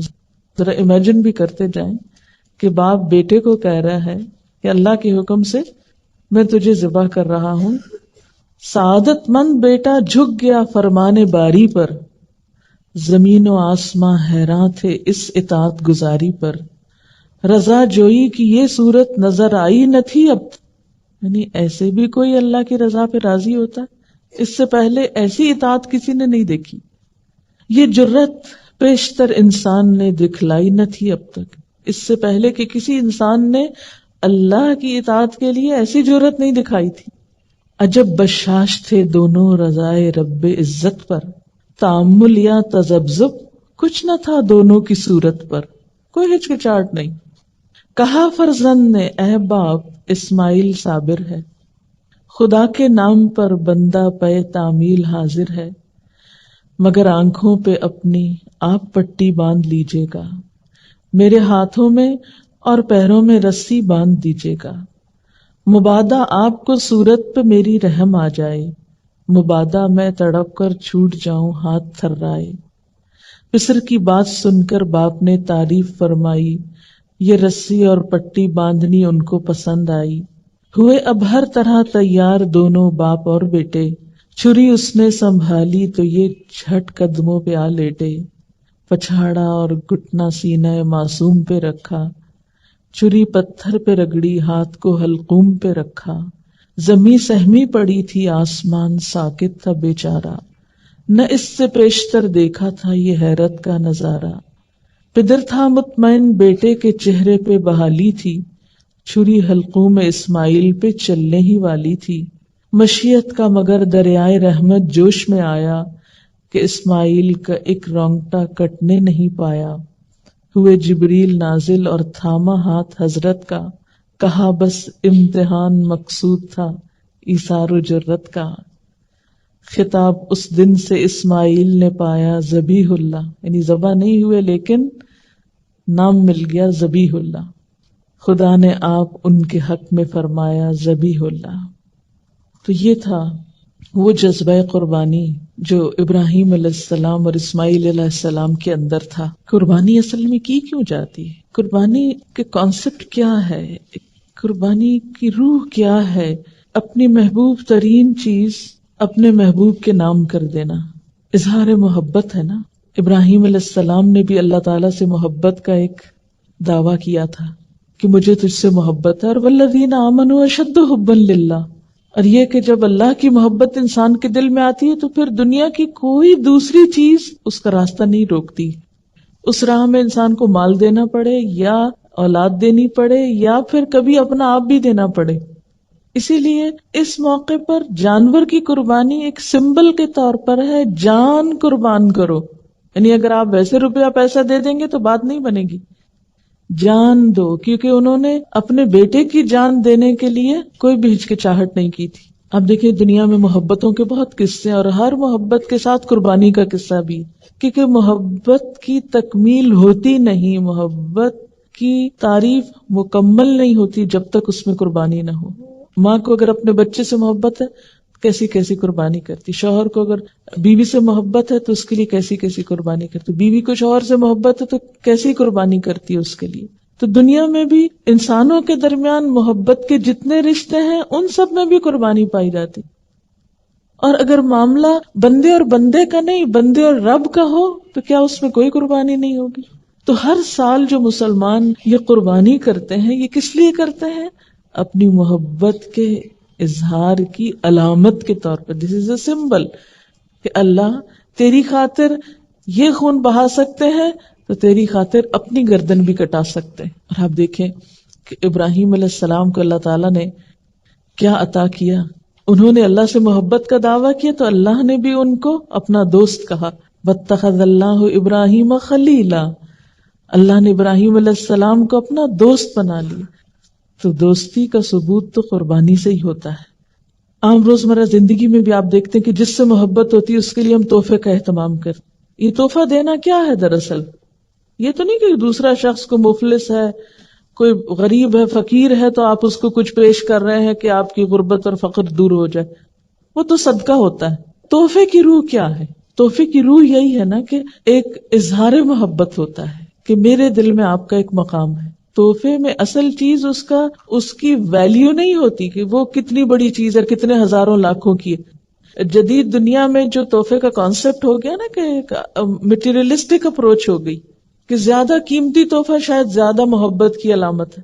نہیں، محبت کی علامت کے طور پر تو آپ کچھ بھی قربان کر سکتے ہیں، کوئی بھی چیز دے سکتے ہیں، معمولی سے معمولی بھی ہو سکتی. اور اس میں ہر شخص اپنی حیثیت دیکھے گا نا کہ میرے میں حیثیت کیا ہے. بہت سے لوگ پوچھتے ہیں کہ اچھا کس پہ قربانی لازم ہے، کون قربانی کرے، اور پھر عموماً یہ بتایا جاتا ہے کہ جو صاحب نصاب ہے، جس پہ زکوٰۃ ہے، وہ قربانی کرے. لیکن ہم دیکھتے ہیں کہ اللہ کے رسول صلی اللہ علیہ وسلم تو کبھی بھی صاحب نصاب نہیں ہوئے. ان کے ہاں تو کبھی بھی اتنا مال جمع نہیں ہوا کہ آپ اس میں سے زکوٰۃ نکالیں یا کچھ اور. وہ تو جو آتا تھا دے ڈالتے تھے. اور یہاں تک حالت تھی تنگ دستی کی کہ حضرت عائشہ رضی اللہ تعالی عنہا سے روایت ہے کہ جب سے آل محمد مدینہ میں آئے، یعنی آپ صلی اللہ علیہ وسلم کی فیملی جب سے مدینہ میں آئی، کبھی مسلسل 3 رات تک گندم کے آٹے کی روٹی سے سیر نہیں ہوئی، یہاں تک کہ آپ صلی اللہ علیہ وسلم وفات پا گئے. یعنی 3 دن بھی مسلسل روٹی نہیں پکی آپ کے گھر میں تھرو آؤٹ مدنی پیریڈ، پھر بھی آپ قربانیاں کرتے رہے. تو یہ قربانی پھر اصل میں کیا ہے؟ محبت کا اظہار ہے. اس کے لیے ضروری نہیں کہ آپ کے پاس اتنا سونا ہو یا اتنی چاندی ہو یا اتنا بزنس ہو یا اتنا بینک بیلنس ہو. بس آپ دیکھیں کر سکتے ہیں تو کر لیں. ایک قربانی بھی سارے گھر کی طرف سے کافی ہو جائے گی. لیکن محبت کے اظہار کے طور پر اللہ تعالیٰ نے خود جو طریقہ بتایا، کیونکہ آپ یعنی ویسے بھی محبت کے اظہار کے لیے تحفہ دیا جاتا ہے، لیکن جب آپ کو پتا چل جاتا ہے کہ فلاں شخص کو یہ چیز بہت پسند ہے تو آپ کی پھر کوشش کیا ہوتی ہے کہ میں وہ دوں جو اس کو پسند ہے. اس لیے جب یہ باتیں کی جاتی ہیں نا کہ غریبوں کو روپیہ دے دینا چاہیے اس دن، اور فلاں چیز دے دینی چاہیے، اس پیسے کو فلاں کام میں استعمال کر لینا چاہیے، فلاں سڑک بنوا لینی چاہیے، فلاں پل بنوا لینا چاہیے، سب باتیں اپنی جگہ ہیں. لیکن آج آپ کے محبوب کو پسند ہے کہ آپ ایک جانور قربان کریں. اس سارا سال پل بنوائیں، سڑکیں بنوائیں، جو مرضی کرائیں، لیکن آج اس کو کون سا تحفہ پسند ہے آپ کی طرف سے؟ جانور قربان کرنا. کیوں؟ اس لیے کہ آپ کاغذ کا روپیہ کسی کے ہاتھ میں دیتے ہیں نا تو وہ فیلنگ نہیں آتی. جب آپ ایک اپنے پالے ہوئے جانور کے گلے پہ چھری پھیرتے ہیں، تو جن گھروں میں جانور پالا جاتا ہے نا، ان بچوں کو آپ دیکھیں، وہ قریب نہیں جاتے، اس کا گوشت نہیں کھاتے کہ ہمارا پیارا جانور جو ہے وہ قربان ہو گیا. روتے ہیں باقاعدہ اس کی. اور اس وقت جو دل کی حالت ہوتی ہے وہ روپیہ کسی کو پکڑانے سے وہ جذبات نہیں پیدا ہوتے. اور یہ یاد دہانی ہے مسلسل، یا اللہ آج اس جانور کے گلے پہ چھری پھیر رہا ہوں، کل آپ نے مجھے طلب کیا نا تو میں بھی حاضر ہوں، میں اپنی جان بھی دوں گا آپ کو. کیونکہ محبت میں تو پھر کوئی بھی چیز بچا کے نہیں رکھی جاتی نا. آپ صلی اللہ علیہ وسلم 10 سال مدینہ میں رہے اور ہر سال قربانی کی. اسی لیے آپ نے فرمایا، ابو داؤد کی روایت ہے، اے لوگو، بے شک ہر گھر والوں کے ذمے ہر سال قربانی ضروری. ان علی کل اہل بیت فی کل عام اضحیہ.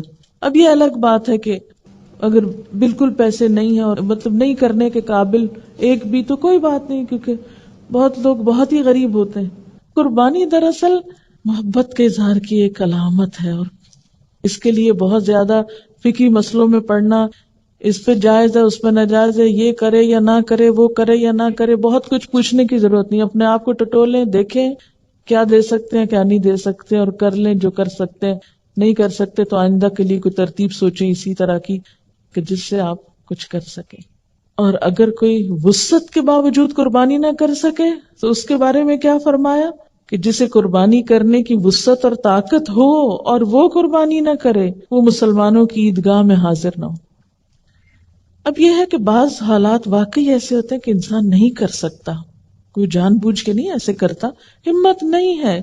مثلا ایک شخص کی مہینے کی آمدنی 3,000 روپے ہے، وہ تو بچوں کا دودھ بھی نہیں پورا کر پا رہا، 2 وقت کی روٹی نصیب نہیں، وہ کہاں سے قربانی کرے چاہے اس کا دل کتنا بھی روتا ہو. ایسا شخص کیا کرے؟ ایسے لوگوں کو بھی اللہ نے ثواب سے محروم نہیں رکھا. ایک آدمی نے حضور صلی اللہ علیہ وسلم سے عرض کیا کہ میرے پاس قربانی کے لیے تو کوئی جانور نہیں، لیکن میرے پاس دودھ دینے والا ایک جانور ہے، یعنی میرے گھر میں ایک مثلا گائے یا بکری وغیرہ ہے، اسی کو کر دوں. تو آپ نے فرمایا نہیں، اس کو نہیں کرو، کیونکہ اسلام جو ہے نا ایک اعتدال والا دین ہے، دوسروں پہ ان کی وسعت سے بڑھ کے بوجھ نہیں ڈالتا. آپ نے فرمایا نہیں، بلکہ تو عید کی نماز کے بعد اپنے بال، ناخن اور مونچھیں کٹوا اور اپنے پوشیدہ بال مونڈ لے، بس اللہ تعالیٰ کے نزدیک یہی تیری پوری قربانی ہے. اسی لیے ہمیں کیا حکم دیا گیا ہے کہ ذوالحج کا چاند نظر آنے کے بعد نہ ناخن کاٹے جائیں، نہ بال کاٹے جائیں، نہ ہی شیو کی جائے، اور نہ ہی بال اکھاڑے جائیں. نو ویکسنگ، نو تھریڈنگ، نو پلکنگ. اور عید کی نماز کے بعد کیا کیا جائے؟ کیونکہ عام طور پر تو کیا ہوتا ہے، عید کی تیاری میں لوگ اپنے آپ کو سنوارتے بناتے ہیں، بچوں کے بال کٹوائے جاتے ہیں، حجامت کروائی جاتی ہے، لیکن اس عید کے موقع پر عید سے پہلے کچھ نہیں کرنا. عید کی نماز کے بعد جب دوسرے لوگ جانور کاٹ رہے ہوں گے تو آپ کے پاس جانور کاٹنے کو نہیں تو اپنے ناخن کاٹ لیجئے، یہی آپ کی قربانی ہو گئی. یعنی جس کے پاس وسعت نہیں، اور جس کے پاس وسعت ہے قربانی کرنا، اس کے لیے بھی یہی حکم ہے. اور حاجی جو حج کرنے جا رہے ہوتے ہیں تو احرام کی حالت میں بھی ان بالوں کو، ناخنوں کو آپ ٹچ نہیں کر سکتے. تو اس طرح حج والے اور قربانی والے اور بغیر قربانی والے سب ایک چیز میں تو شریک ہو سکتے ہیں نا. یعنی اللہ تعالیٰ ہر ایک کو نیکی کا موقع دیتا ہے، اور جو قربانی کر سکے ان کے لیے کیا ثواب ہے، کیا فائدہ ہے. آپ صلی اللہ علیہ وسلم نے فرمایا 10 ذوالحج کو خون بہانے سے بڑھ کر ابن آدم اللہ کے ہاں کوئی بہتر عمل نہیں کرتا. یعنی اس دن کی سب سے نمبر 1 ٹاپ کی عبادت کیا ہے؟ خون بہانا. یہ جانور قیامت کے دن اپنے سینگوں، کھروں اور بالوں سمیت آئیں گے، اور خون کے زمین پر گرنے سے پہلے اللہ کے ہاں اس کا ایک مقام ہوتا ہے. یعنی وہ خون زمین پہ جو گرنے لگتا ہے تو اس سے پہلے وہ اللہ کے ہاں ویلیو کر لیا جاتا ہے. اس جانور کا اتنا خون جائے گا اور وہ ثواب لکھ لیا جاتا ہے. اس لیے تم یہ قربانی خوش دلی سے کیا کرو. آپ نے فرمایا اے لوگو قربانی کرو، جانوروں کا خون آخرت کے ثواب کی نیت سے بہاؤ. قربانی کے جانور کا خون اگرچہ ظاہراً زمین پہ گرتا ہے، یعنی برباد ہوتا دکھائی دیتا ہے، لیکن حقیقتاً اللہ کے خزانے میں چلا جاتا ہے. یعنی جانور کا بہا ہوا خون جو ہے وہ بھی کاؤنٹ ہوتا ہے ثواب میں. آپ صلی اللہ علیہ وسلم سے پوچھا گیا کہ اس قربانی سے ہمیں کیا ملے گا، کیا فائدہ ہوگا؟ آپ نے فرمایا ہر بال کے بدلے میں ایک نیکی ملے گی.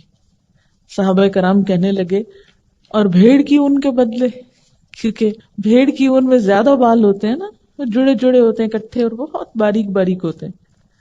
فرمایا بھیڑ کی اون کے ہر بال کے بدلے میں بھی ایک نیکی ہے. یہ دمبا یا بھیڑ جو ہوتی ہے اس پہ زیادہ بال ہوتے ہیں تو ایک ایک بال کے بدلے ایک ایک نیکی. پھر اسی طرح ایک اور جگہ پر آتا ہے کہ فربا جانور کی، یعنی اچھے صحت مند جانور کی قربانی کرو کیونکہ یہ پل صراط پہ تمہاری سواریاں ہوں گے. یہ بھی ایک فائدہ ہے، قیامت کے دن آپ کو یہ سب اجر ملے گا. لیکن دنیا میں بھی کیا ہوتا ہے، قربانی کے کئی فائدے ہیں. لوگ تو کہتے ہیں لو اتنے پیسے ہر سال ضائع ہو جاتے ہیں، اتنے جانور کٹ جاتے ہیں، لیکن بات یہ ہے کہ ایک ایک چیز اس کی کام آتی ہے. مثلا خون جو ہے وہ زمین پہ گرتا ہے تو زمین زرخیز ہوتی ہے. بعض پودوں کو تو آپ نے دیکھا ہوگا کہ خاص طور پہ ڈالا جاتا ہے کہ وہ زیادہ بڑھتے ہیں اس کی وجہ سے. اسی طرح گوشت جو ہے وہ لوگوں کے لیے ایک بہت زبردست غذائی ضرورت پوری کرتا ہے. عام دنوں میں صاحب حیثیت لوگ تو گوشت کھا لیتے ہیں، لیکن اس قربانی کی برکت سے وہ لوگ بھی گوشت کھا لیتے ہیں کہ جو سارا سال گوشت افورڈ نہیں کر سکتے، جن کو سارا سال چکھنے کو نہیں ملتا. تو ان دنوں جب بہتات ہوتی ہے تو ان تک بھی کچھ نہ کچھ خیر پہنچ جاتی. اور لٹرلی کئی ایسے لوگوں کے ساتھ ملاقات کا موقع ملا جنہوں نے پرسنلی مجھے بتایا قربانی کے علاوہ ہم تو گوشت کا سوچ بھی نہیں سکتے. تو قربانی ہوتی ہے، ان تک جاتا ہے، اس لیے ان کو بھی غذائیت پہنچ جاتی. کیونکہ آپ غریبوں کو پیسہ دیں گے، وہ معلوم نہیں اور کس کام لگا دیں گے، پھر ان کی صحت جائے گی. تو صحت ہو تو سب کام ہوتے ہیں نا. تو اس طرح ایک طرح سے انہیں سال میں ایک اچھی خوراک بھی مل جاتی. پھر اسی طرح یہ ہے کہ کھال اور اون وغیرہ کا کتنا بزنس ہوتا ہے. پھر یہ کہ وہ کتنے لوگوں کے بزنس بڑھتے ہیں اس سے، یعنی کھالوں کو اکٹھا کرنے سے لے کر ان کو بیچنے تک، اور ایکسپورٹ امپورٹ اور معلوم نہیں کیا کچھ، اس کے ذریعے کتنے بے شمار لوگ جو ہیں ان کاموں میں انوالو ہو جاتے ہیں. ان سب کو ایک طرح سے کام مل جاتا ہے. پھر بہت سے لوگ جن کو پتا ہوتا ہے کہ سال میں ہمارے جانور فلاں موقع پر بکیں گے، وہ کیا کرتے ہیں، جانور پالنا شروع کر دیتے ہیں. ان کو ایک کام مل جاتا ہے. ایک تو یہ کہ غریب کو آپ پیسے پکڑائیں، اور ایک یہ ہے کہ وہ جانور پالے، وہ بھی کسی کام لگے، اور پھر آپ اس کو پیسے دیں اور وہ اپنے ہاتھ کی کمائی سے کھائے، بنسبت اس کے کہ آپ اس کو صرف صدقے سے کھلاتے رہیں. اسی طرح یہ فائدہ بھی ہے کہ انسانوں کے درمیان ایک تعلق اور ایک ہمدردی کی فضا بھی ہوتی ہے، کیونکہ گوشت کی تقسیم کرتے وقت جن کے پاس لے کے جاتے ہیں یا کوئی آپ کو دینے کے لیے آ جاتا ہے، تو وہ جو تبادلہ ہوتا ہے اس گوشت کا، اس سے بھی لوگوں کو فائدہ پہنچتا ہے، میل ملاقات ہوتی ہے. پھر گوشت زیادہ ہو جاتا ہے تو دعوتیں بھی کی جاتی ہیں، اس سے بھی میل ملاقات بڑھتی ہے. قربانی کا جانور یہ ضروری ہے کہ وہ صحت مند جانور ہو، اس میں عیب نہ ہو، اور پھر یہ کہ 2 دانت والا جانور ہو جس کی عمر جو ہے وہ کم از کم 1 سال ہو، کیونکہ بہت چھوٹا جانور جو بچہ نہیں اس میں کر سکتے. پھر جس نے قربانی کرنا ہو اس کے لیے حکم ہے کہ وہ جس نے ذوالحج کا چاند دیکھ لیا اور قربانی کا ارادہ رکھتا ہے تو اسے بال اور ناخن نہیں تراشنا چاہیے. پھر اسی طرح یہ ہے کہ حضرت عطا بن یسار کہتے ہیں کہ میں نے ابو ایوب انصاری سے پوچھا کہ آپ صلی اللہ علیہ وسلم کے زمانے میں قربانیاں کیسے ہوتی تھی، یا آپ کیسے کرتے تھے قربانیاں؟ تو انہوں نے کہا کہ ایک آدمی ایک بکری اپنی طرف سے اور اپنے اہل خانہ کی طرف سے قربانی کر دیتا تھا. یعنی ضروری نہیں کہ گھر کا ہر شخص ہی کرے، ایک جانور سب کی طرف سے بھی ہو سکتا ہے. وہ خود بھی اس میں سے کھاتے تھے، اوروں کو بھی کھلاتے تھے. ہوتے ہوتے لوگ فخر کرنے لگے اور نوبت یہاں تک پہنچ گئی جو تم دیکھ رہے ہو. یعنی ایک ایک گھر میں کئی ہونے لگی، اور وہ اللہ کی خاطر نہیں بلکہ فخر کے لیے، بتانے کے لیے، لوگوں کو دکھانے کے لیے. پھر اسی طرح یہ ہے کہ قربانی عید کی نماز پڑھ کے کرنی چاہیے. عید کی نماز سے پہلے اگر کسی نے قربانی کر لی تو وہ قربانی نہیں ہوتی. پھر اسی طرح اس کے لیے نیت ضروری ہے. مثلا اگر کوئی بچڑ اس دن اپنے دکان کھولنے کے لیے قربانی کر رہا ہے تو وہ بزنس کے لیے کر رہا ہے، اللہ کی خاطر نہیں. تو چاہے وہ عید کے دن ہی کرے، اس کا وہ اجر و ثواب نہیں ہے جو ایک شخص فی سبیل اللہ کرتا ہے. اسی طرح کچھ ادب آداب بتائے گئے ہیں کہ جب قربانی کی جائے تو چھری تیز ہو، کیونکہ آپ نے فرمایا کہ ہر چیز پر احسان کرنا چاہیے. اللہ تعالیٰ نے ہر چیز پر احسان فرض کیا ہے. بس جب تم قتل کرو تو اچھی طرح، اور ذبح کرو تو اچھی طرح. جب تم میں سے کوئی ذبح کرنا چاہے تو چھری کو اس طرح تیز کرے، یعنی خوب تیز کر لے، اور اپنے جانور کو آرام دے، فوراً وہ کام مکمل ہو جائے. پھر اپنے ہاتھ سے ذبح کرنا بہتر ہے، زیادہ اجر و ثواب کا باعث ہے. اگر ہاتھ سے موقع نہ ملے تو کم از کم جا کے ہاتھ رکھیں، قریب ہوں، دیکھیں. پھر اس کے بعد یہ کہ مخصوص دعا پڑھی جاتی ہے، انی وجہت وجہ للذی فطر السماوات والارض حنیفا وما انا من المشرکین. یہ ساری دعا پڑھ کے اللہم منک ولک تقبل منی کما تقبلت من ابراہیم خلیلک بسم اللہ اللہ اکبر. کیا مطلب ہے اس کا؟ اے اللہ تیری طرف سے، یعنی تو نے دی ہے مجھے، یہ میرا تو کچھ نہیں اس میں، ولک تیری خاطر قربان کرتا ہوں، تقبل منی تو مجھ سے قبول کر لے، کما تقبلتا جس طرح تو نے قبول کی تھی قربانی، من ابراہیم خلیلک اپنے دوست ابراہیم سے علیہ السلام. بسم اللہ اللہ کے نام کے ساتھ، اور اللہ سب سے بڑا. پھر اسی طرح یہ کہ قربانی کے گوشت کا استعمال کیسے ہونا چاہیے. حدیث میں آتا ہے فَكُلُوا وَتَصَدَّقُوا وَادَّخِرُوا، کھاؤ اور صدقہ کرو اور رکھ چھوڑو. یعنی کھا بھی سکتے ہو، صدقہ بھی کر سکتے ہو اور تھوڑا فریز بھی کر سکتے ہو. اور اس زمانے میں خشک کیا جاتا تھا، یعنی اس میں کوئی حرج نہیں کہ اگر انسان کل کے لیے کچھ اس میں سے بچا لے. سورۃ الحج میں آتا ہے فَكُلُوا مِنْهَا وَأَطْعِمُوا الْقَانِعَ وَالْمُعْتَرَ، خود بھی کھاؤ اور مسکین اور سوال کرنے والوں کو بھی کھلاؤ. یعنی عام طور پر صحابہ کرام یا لوگوں کا طریقہ کیا رہا ہے، 3 حصے کرتے تھے گوشت. ایک حصہ خود کھایا، ایک رشتہ داروں کو دیا، غریبوں کو دیا. لیکن یہ فرض نہیں ہے، یہ پسندیدہ ہے، مستحب ہے ایسا کرنا. اگر کوئی نہیں کرنا چاہتا، سارا صدقہ کرنا چاہتا کر لے، سارا خود کھانا چاہتا کھا لے، آدھا رکھ کے آدھا کھانا چاہتا رکھ لے، کوئی حرج نہیں. لیکن ظاہر ہے کہ اگر آپ اس کی تقسیم زیادہ اچھی طرح کریں گے تو زیادہ ثواب پائیں گے، ورنہ آپ کا کام یعنی آپ کی ذمہ داری پوری ہوگی جب اس کا خون بہہ گیا. اور اگر کچھ بھی کھانے کا اور کسی کو دینے کا موقع نہیں، جیسے پہلے منا میں ہوتا تھا کہ سب قربانیاں جو ہیں وہ پھر اکٹھی کر کے جلا دی جاتی تھی، کیونکہ سب استعمال نہیں ہو سکتا تھا، پاسبل نہیں تھا اتنے جانوروں کا کھانا اور کھلانا اور اس کا استعمال. لیکن اب تو اس کے لیے کافی اچھے انتظامات ہو گئے.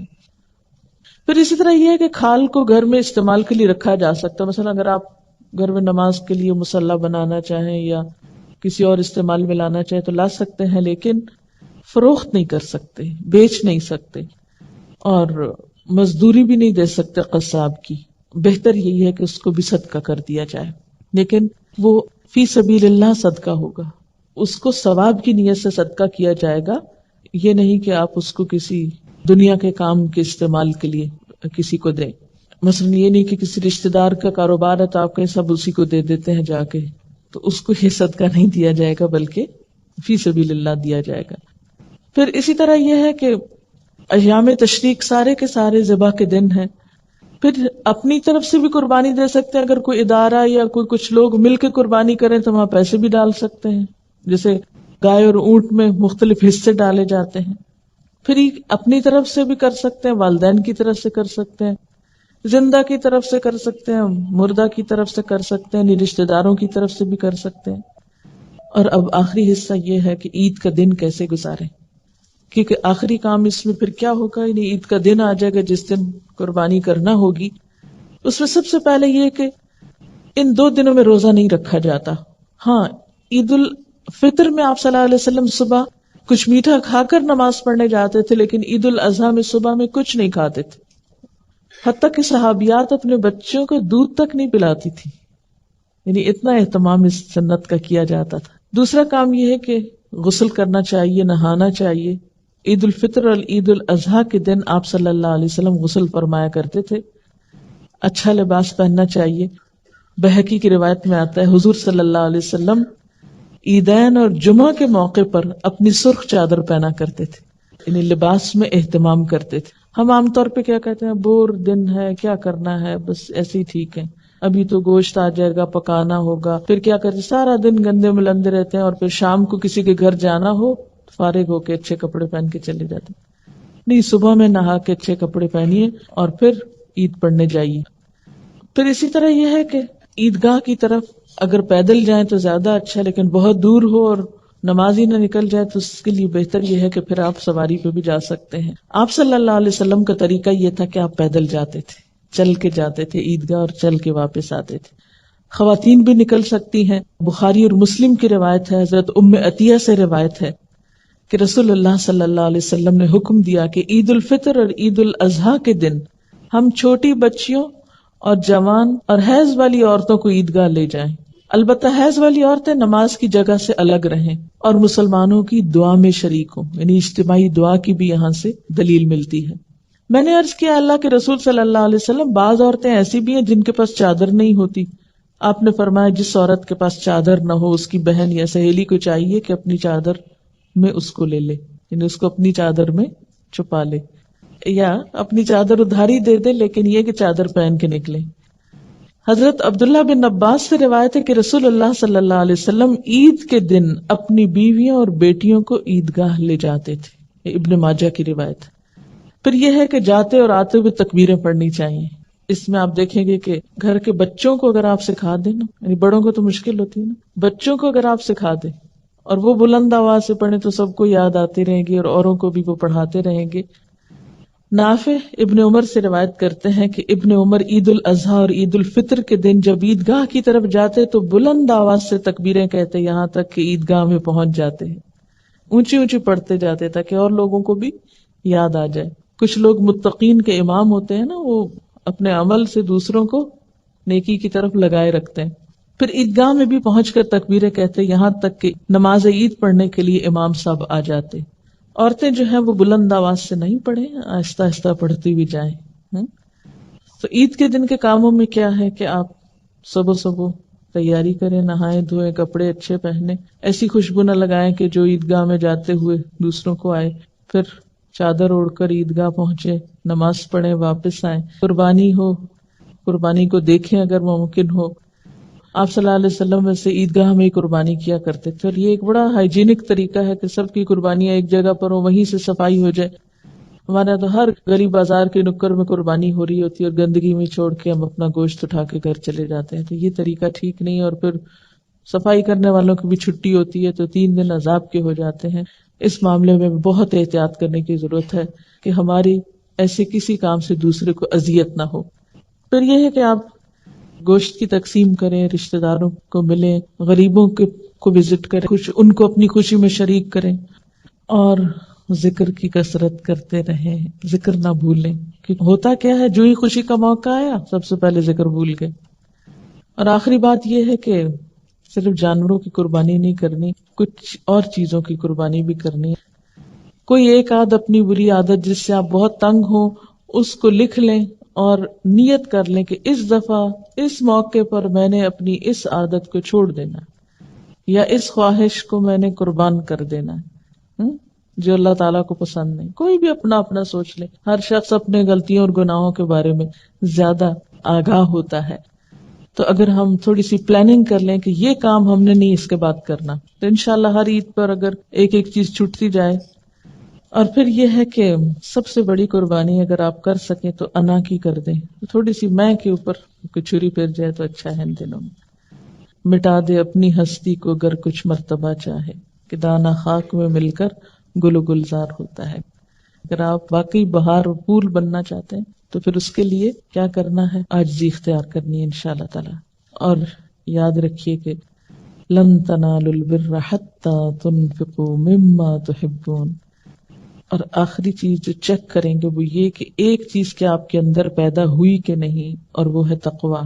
ان ساری عبادتوں، نمازیں، صدقے، خیرات، روزے، ذکر، نوافل سب کچھ کر لیا، اور اگر اصل چیز نہیں آئی تو کچھ نہیں آیا. اور وہ کیا ہے، دل میں اللہ کا خوف، اللہ تعالیٰ کا احساس کہ وہ دیکھ رہا ہے، مجھے اس کے پاس لوٹ کے جانا ہے، مجھے اس کو جواب دینا ہے. کیونکہ یہ تقویٰ اندر آئے گا تو بہت سی اچھی عادتیں خود بخود آنے لگیں گی. اور اللہ تعالیٰ بھی قربانی کے ذریعے یہی چاہتے ہیں دراصل، لن ینال اللہ لحومها ولا دماؤها ولکن ینالہ التقوی منکم. اللہ کو نہ تمہارے جانوروں کا گوشت پہنچتا ہے نہ خون پہنچتا ہے، اس کو تو تمہارا تقویٰ پہنچتا ہے. اللہ کی خاطر یہ سب کچھ کرنے کا کتنا جذبہ تھا، دل کی کیفیت. ابراہیم علیہ السلام کے بارے میں کیا آتا ہے کہ اذ جاء ربہ بقلب سلیم، جو سلامت دل لے کے اپنے رب کے پاس آیا. اور یہ بھی یاد رکھیے کہ قیامت کے دن کام تو کچھ نہیں آنا، یوم لا ینفع مال ولا بنون الا من اتى اللہ بقلب سلیم. تو دلوں کی سلامتی کی طرف توجہ دینے کی ضرورت ہے، محسن بننے کی ضرورت ہے. ومن احسن دینا ممن اسلم وجهه للہ وَهُوَ مُحْسِنٌ وَاتَّبَعَ مِلَّةَ إِبْرَاهِيمَ حَنِيفًا وَاتَّخَذَ اللَّهُ إِبْرَاهِيمَ خَلِيلًا. اس شخص سے بہتر اور کس کا طریق زندگی ہو سکتا ہے جس نے اللہ کے آگے سر تسلیم خم کر دیا اور اپنا رویہ نیک رکھا اور یکسو ہو کر ابراہیم علیہ السلام کے طریقے کی پیروی کی، اس ابراہیم کے طریقے کی جسے اللہ نے اپنا دوست بنا لیا. بہت سے لوگ یہ کہہ کر کہ یہ تو ریچول ہے اور اس کا تو کیا فائدہ. تو سوچنے کی بات یہ کہ ریچول بھی کیوں اہم ہوتے ہیں. خلیل اللہ کی سنت ہے، شیطان جو ہے وہ حجتیں اور وسوسے ڈالے گا. یہ کیسے مسلمان ہیں؟ اپنی نئی نسل سے پوچھئے کہ کیا سوچ ہے ان کے دلوں میں قربانی کے بارے میں.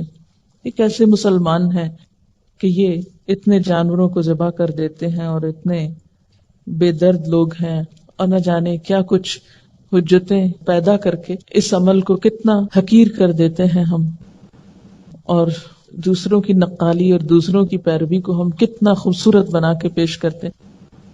ذوالحج کی کیا اہمیت ہے، ان دنوں کے عمل اللہ کے ہاں کتنے قابل قبول ہیں، کتنے ثواب کمانے کے دن ہیں. تو اللہ کی ان سنتوں کو کون زندہ کرے گا؟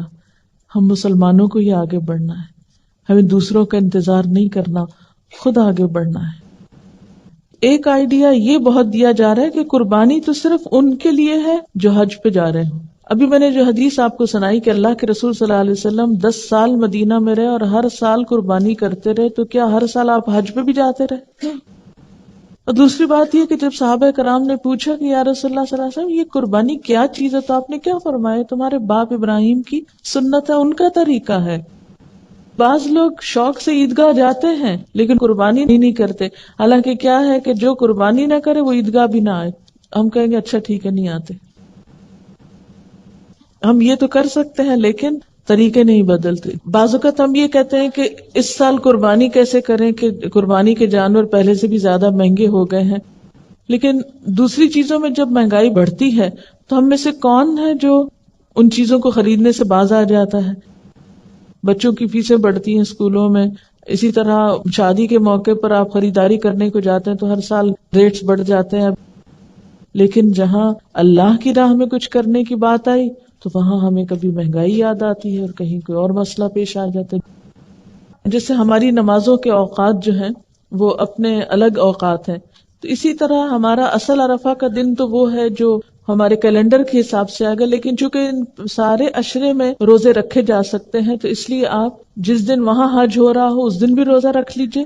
اور اس حج کے وقت، کیونکہ پہلے زمانے میں تو پتہ نہیں چلتا تھا نا، تو اب تو ہمیں مختلف سہولتوں سے یہ پتہ چل جاتا ہے کہ وہاں پر حج ہو رہا ہے، تو اس موقع پر بیٹھ کے خود آپ بھی استغفار وغیرہ کیجئے. جی ہاں، ویسے یہ تو اجتماعی نماز ہے، لیکن اگر کوئی نہ لے جانے والا اور نہ جانے والا ہو، 2 نفل بس صبح کے وقت پڑھ لیجیے. کچھ لوگ کہتے ہیں کہ قربانی کرنے کی بجائے رقم غریب کو دے دی جائے تو اس سے قربانی کی روح بیدار نہیں ہوتی اور اس سے وہ ثواب نہیں ملتا. غریب کو آپ سارا سال دے سکتے ہیں، جتنا چاہیں دیں، لیکن قربانی کے دن جیسے کہ حدیث میں آتا ہے اس دن خون بہانے سے بڑھ کر ابن آدم کا کوئی عمل اللہ تعالیٰ کو پسند نہیں. تو جب تک یہ کام نہیں کریں گے اس وقت تک فریضہ ادا نہیں ہوگا. سوال ہے، کچھ لوگ ایک گائے لے کر ایک حصہ قربانی کا رکھتے ہیں، 6 حصے عقیقہ کر دیتے ہیں. کیا قربانی کے جانور میں عقیقہ کر سکتے ہیں؟ جی کر سکتے ہیں. اگر گھر میں ہر فرد کما رہا تو الگ الگ قربانی کرنا ہوگی. جیسے کہ پہلے میں نے عرض کیا کہ قربانی تو محبت کا ایک اظہار ہے. اس میں آپ صلی اللہ علیہ وسلم سے یہ بھی پتہ چلتا ہے کہ ایک موقع پر آپ نے 100 قربانیاں کی، 70 اپنے ہاتھ سے کی اور 30 حضرت علی رضی اللہ تعالیٰ عنہ نے کی. اور ایسا بھی ملتا ہے کہ ایک قربانی سارے گھر والوں کی طرف سے کی گئی. تو یہ آپ کی اپنی خوشی اور استطاعت پر ہے کہ آپ کیا کرنا چاہتے ہیں. اس میں کوئی آپ کو واضح ایسا قانون نہیں دیا گیا کہ یہ کرے اور یہ نہیں کرے، لکیریں نہیں کھینچ کے بتائی گئی. یہ تو محبت کا ایک امتحان ہے.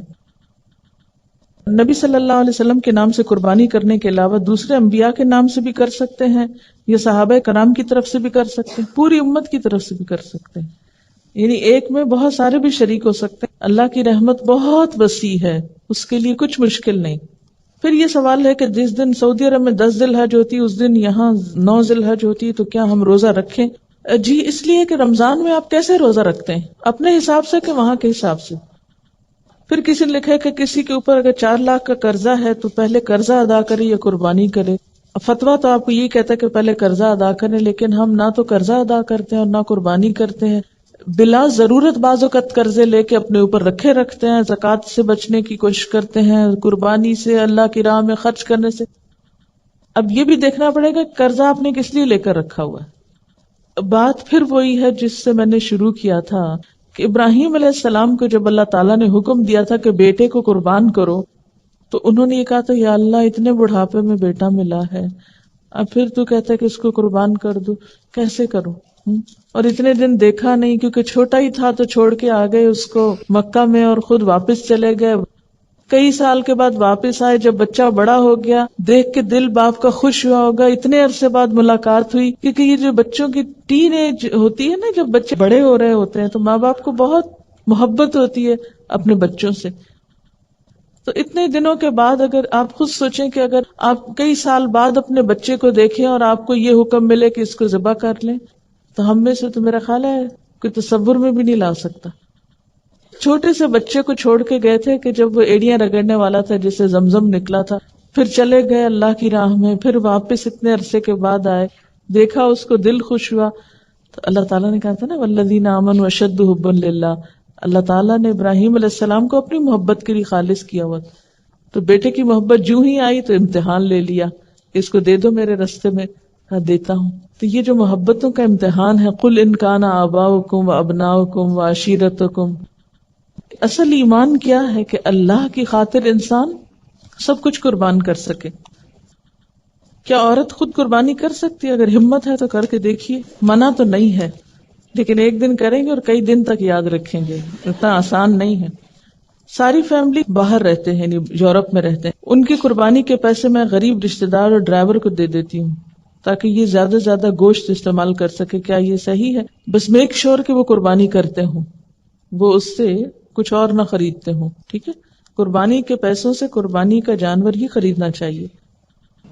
کیا جو لوگ غیر ممالک میں رہتے ہیں وہ یہاں پیسے بھیج کر قربانی کرا سکتے ہیں؟ بہتر تو یہی کہ وہیں کرائیں، کیونکہ ان کے بچوں کو کیسے پتہ چلے گا؟ کیونکہ بعض اوقات ہم پیسے دے کے اپنے سر سے ساری مشکل آسان کر دیتے ہیں کہ جائے کوئی کہیں بھی کر لے اور ہمیں نہ سنبھالنا پڑے. کوئی تو ٹھیک ہے، ہو تو جاتی ہے قربانی اگر خصوصاً وہاں پر کوئی انتظام نہ ہو. لیکن اگر آپ کے گھر میں قربانی نہیں ہوتی نا تو وہ رسم زندہ نہیں ہوتی. وہ آپ کے بچے دیکھتے نہیں، ان کو پتہ نہیں چلتا. وہ جب تک بکروں کا شور سنے نہیں آپ، کیسے پتہ چلے گا عید ہے؟ اور پھر آگے وہ کیسے کریں گے؟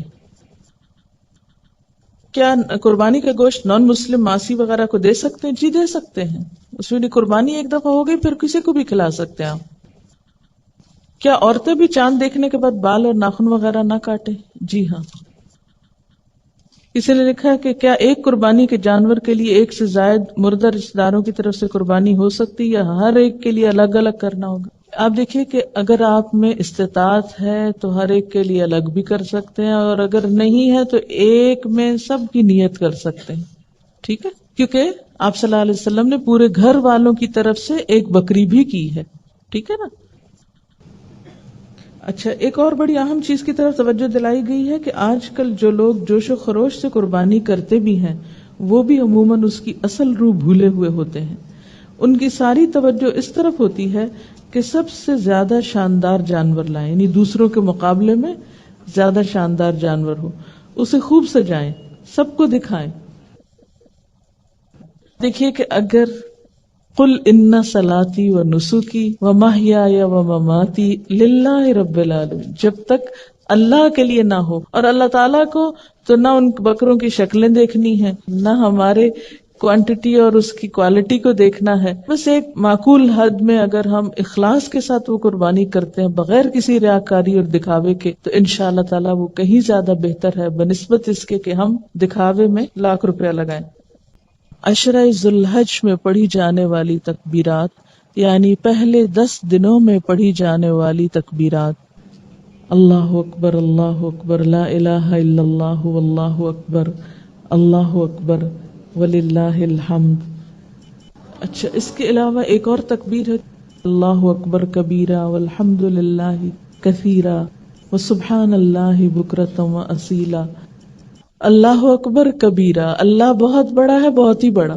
اللہ اکبر کبیرہ والحمد للہ کثیرہ، اور اللہ کا شکر بہت زیادہ. وسبحان اللہ، اور اللہ کی تسبیح بکرۃ واصیلا، صبح اور شام. ایک اور تکبیر بھی ہے: اللہ اکبر اللہ اکبر اللہ اکبر لا الہ الا اللہ وحدہ لا شریک لہ لہ الملک ولہ الحمد وہو علی کل شیء قدیر. وآخر دعوانا الحمد للہ رب العالمین.